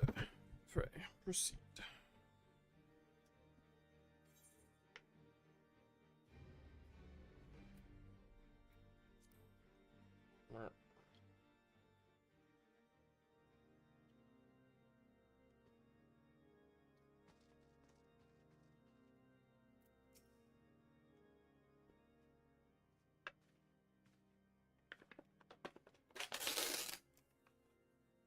Part of the demonstration, resolution outstripped you. Man, woman, and child of Ishgard has heard the tale. It is rumored that my youngest lack of judgment was to blame. Of course, such stories are prone to exaggeration. What exactly came to pass?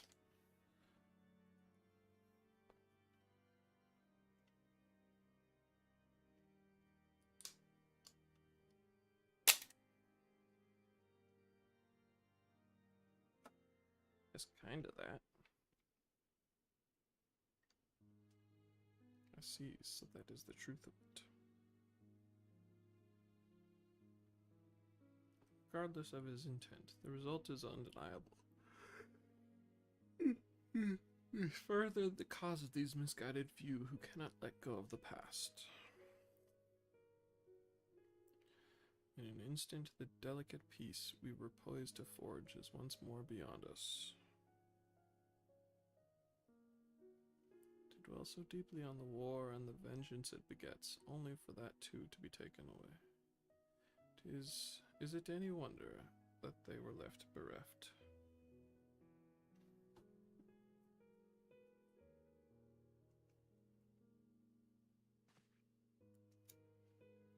What was this sacrifice? Have we not to show for our suffering? I thought peace a sufficient salve, but mayhap I was mistaken. We are warriors, Lord Edmund. Ours is a nation built on centuries of warfare. Right or wrong, this is who we are, and we deny it at our peril. To hold on to the past, without being beholden to it, we must needs find a way to honor the sacrifice of our forefathers without glorying in their excesses. A difficult path, to be sure. We dare not deny the scars which mar our nation's souls, lest we spur other disillusioned souls to retrace them. But, as you say, we dare not revel in past glories either, for they are tainted all. A clear, unambiguous enemy in an undeniably righteous cause, 'tis a bitter reflection, but lies though they were, they did long serve to unite us.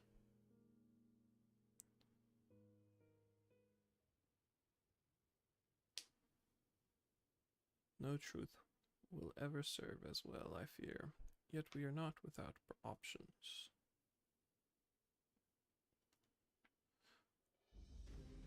At our last meeting, a proposal was tabled by the other members of the Orosian Alliance.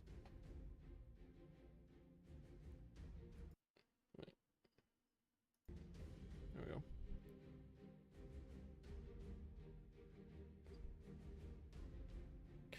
For joint military blah blah blah. I thought it. But mayhap a grand melee would be just the thing to lift our beleaguered spirits. Better still, an occasion for the Temple Knights and the Watch to take the field as allies. A unified Ishgardian force filled with men and women from all walks of life, which would stand against a coalition of the allied nations hosted by Ishgard in the shadow of the Gates of Judgment. A victory under such circumstances would serve as a reaffirmation, nay, a declaration to all and sundry, that we are as strong and united as ever.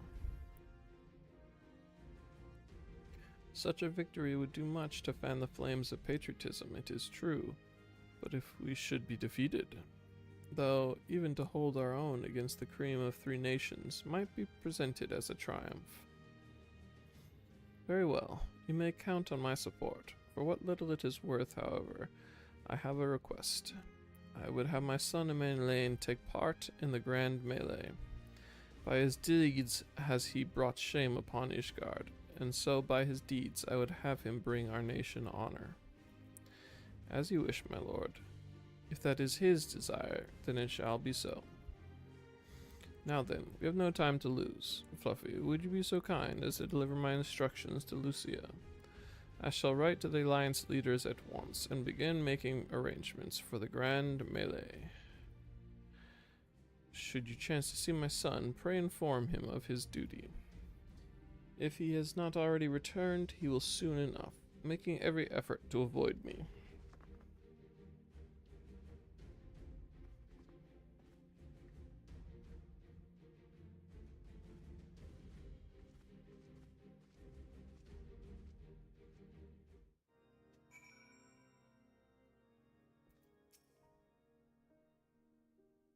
So that is the solution, a grand melee to unite the people. And what part would they have you play in this affair, I wonder? You, whom they have taken into their confidence, upon whom they have come so heavily to rely. And will you oblige them when the proposition is made? Will you stand for Ishgard once more?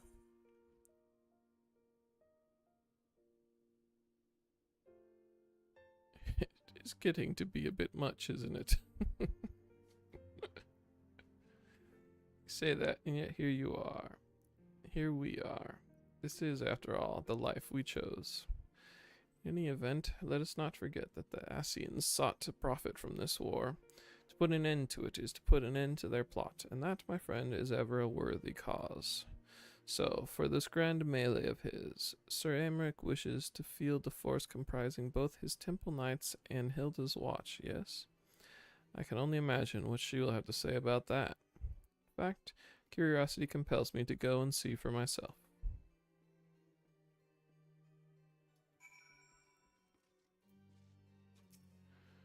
Well met, Fluffy. Have you spoken with Sir Aymeric? I was aware of the Alliance's request, so Sir Aymeric would turn these exercises into a spectacle for the masses. 'Tis not that I doubt the efficacy of such a plan. Indeed, I know its effectiveness only too well, having witnessed it firsthand. Nevertheless, he has not once given me reason to doubt his intentions, and these are desperate times indeed. I will select knights for the event forthwith. As for the watch... Did he now? How considerate of Master Thancred to seek out our young watch commander of his own volition. Alas, he acted prematurely. Pray deliver this list of watch candidates to Hilda. Would have her best men, not her most dispensable.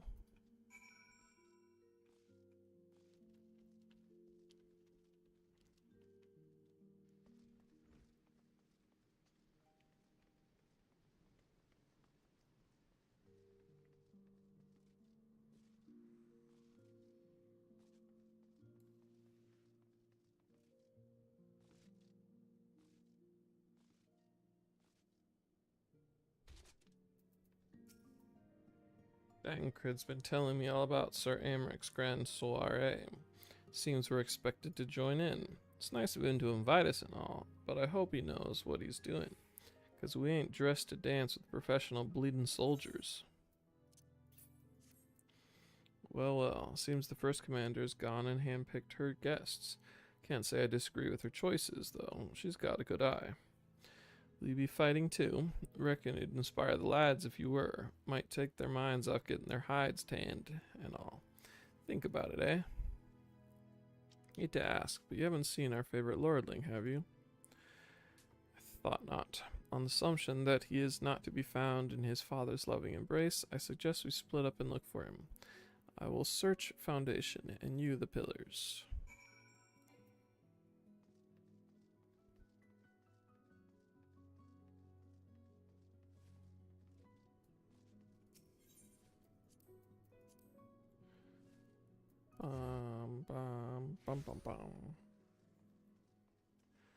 He's in the spot he's always standing. What a surprise.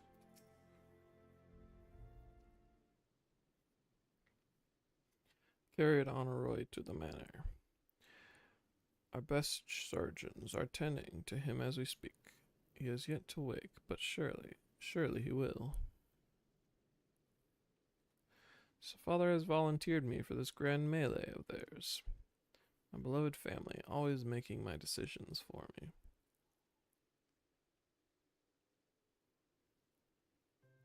No, it's not like that. It's just, oh, you wouldn't understand. How could you? You are free to be the man you want to be, whereas I am a son of House Forton. Don't you see? My future was determined before I was born, what I could and could not do. Right or wrong, that was the way of it, until the old order began to crumble. Now we wander amidst the rubble, searching for a purpose, for a place. All around me, brave men and women rise to the occasion. With faith and conviction, they dedicate themselves to their causes, but not I. I was terrified of making the wrong choice, which is why I let better men make them for me. Do this, do that, take this duty, guard this conference. I suppose I had convinced myself I was above it, until your friend showed me otherwise. When I saw Honoroi, I wanted to scream. I wanted someone to blame, but in the end, there was only me. Only me. So you see, I cannot meekly bow my head and accept father's command. Such cowardice is what brought me to this point. I will go to Sir Emmerich, and I will make my own decision. Okay.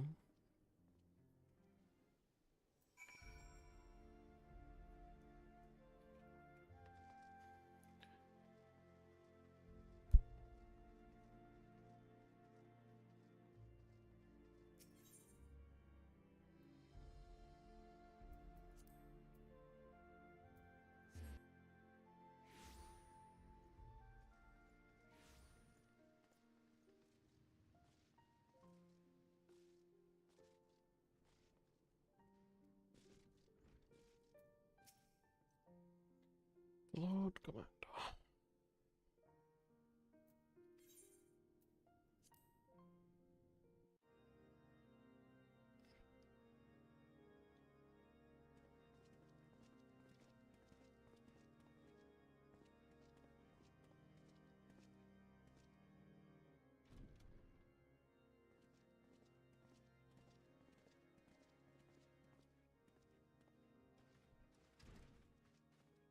Lord Commander, if I may, I wish to speak with you before the Grand Melee.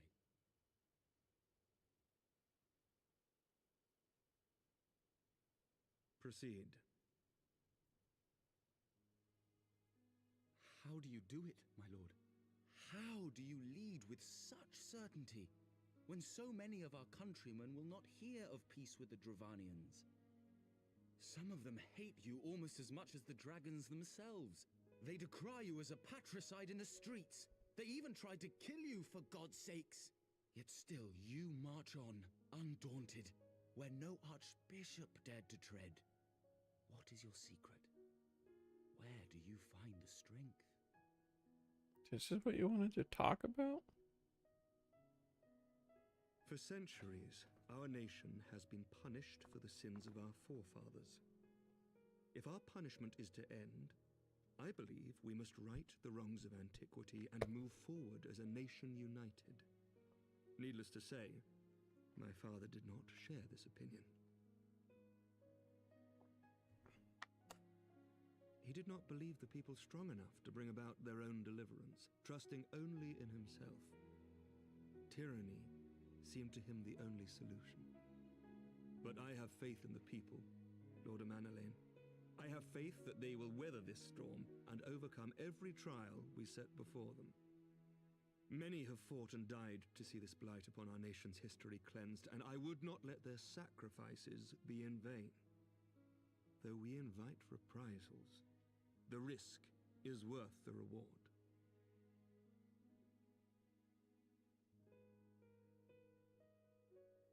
I want to believe. I do.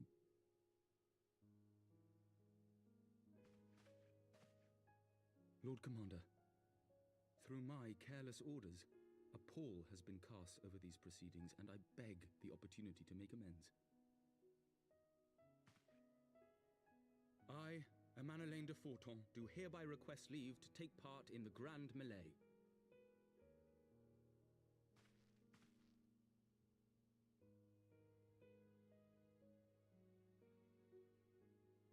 Who am I to deny such a heartfelt plea? We would be honored to have you join the fray, my lord.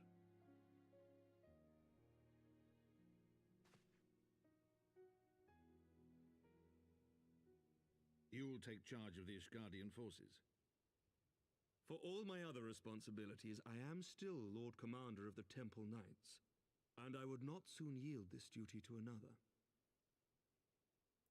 The esteemed Sir Emeric leading the Temple Knights and the Watch into battle along with my youngest. I could wish for no more. Then you wish for too little, my lord. There is another who might yet join the fray. An indispensable ally to whom we owe much and more. I was thinking of joining the other side. An adventurer beholden to none who nevertheless chose to champion our cause, who has shared in our suffering and in our glory. A warrior without equal, who I am privileged to call a friend. There is no one I would rather have fighting by my side. I ask this in full knowledge of your obligations, and will not think less of you should you refuse. But if your conscience will allow it, might you oblige me, my friend, one more time?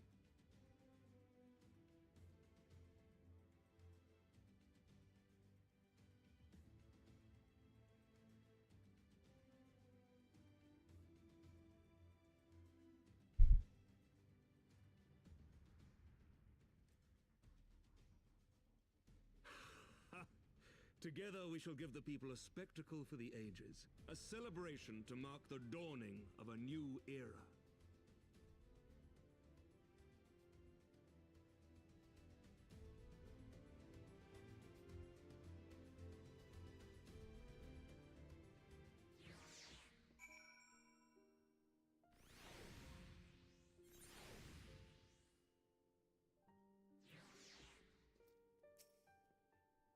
Gods help me. I think it might be love. I dare say it might be cheating too. Your mere presence is enough to turn the tide of most battles. Did you see the way his eyes lit up when you nodded? It was a look of boundless relief and joy. One would think a politician more practiced at concealing his emotions. Still, his honesty does him credit. For a moment, I was fair inspired to pledge myself to the cause. But that would be improper. This is their fight, and yours, but not mine.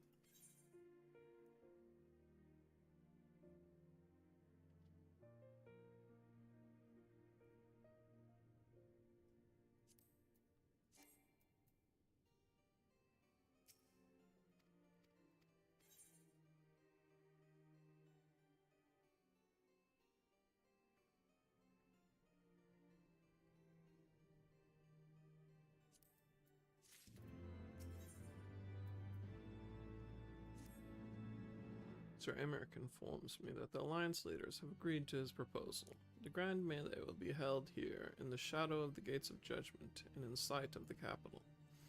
An announcement has been made, and allied forces are currently en route. The eyes of Ishgard are upon us, Fluffy. We must not fail.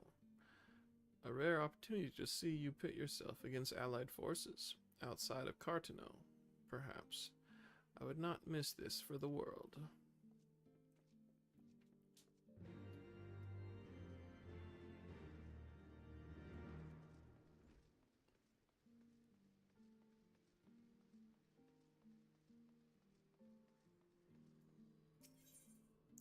Raphael has logged out.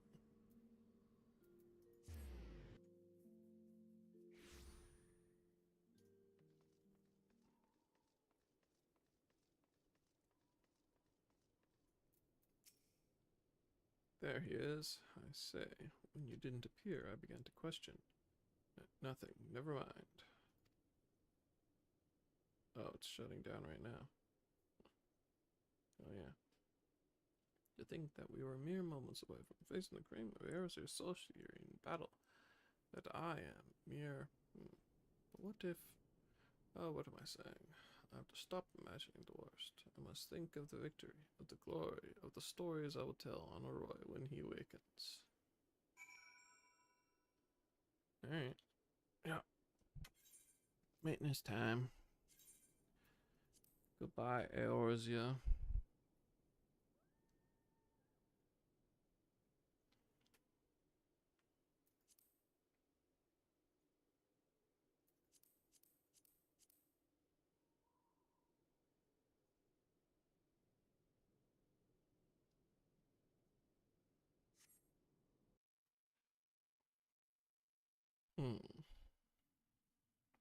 Indeed. Catch you later, me. I suppose I will end stream there, because I still feel a little bedraggled from my weekend excursion. Anyway.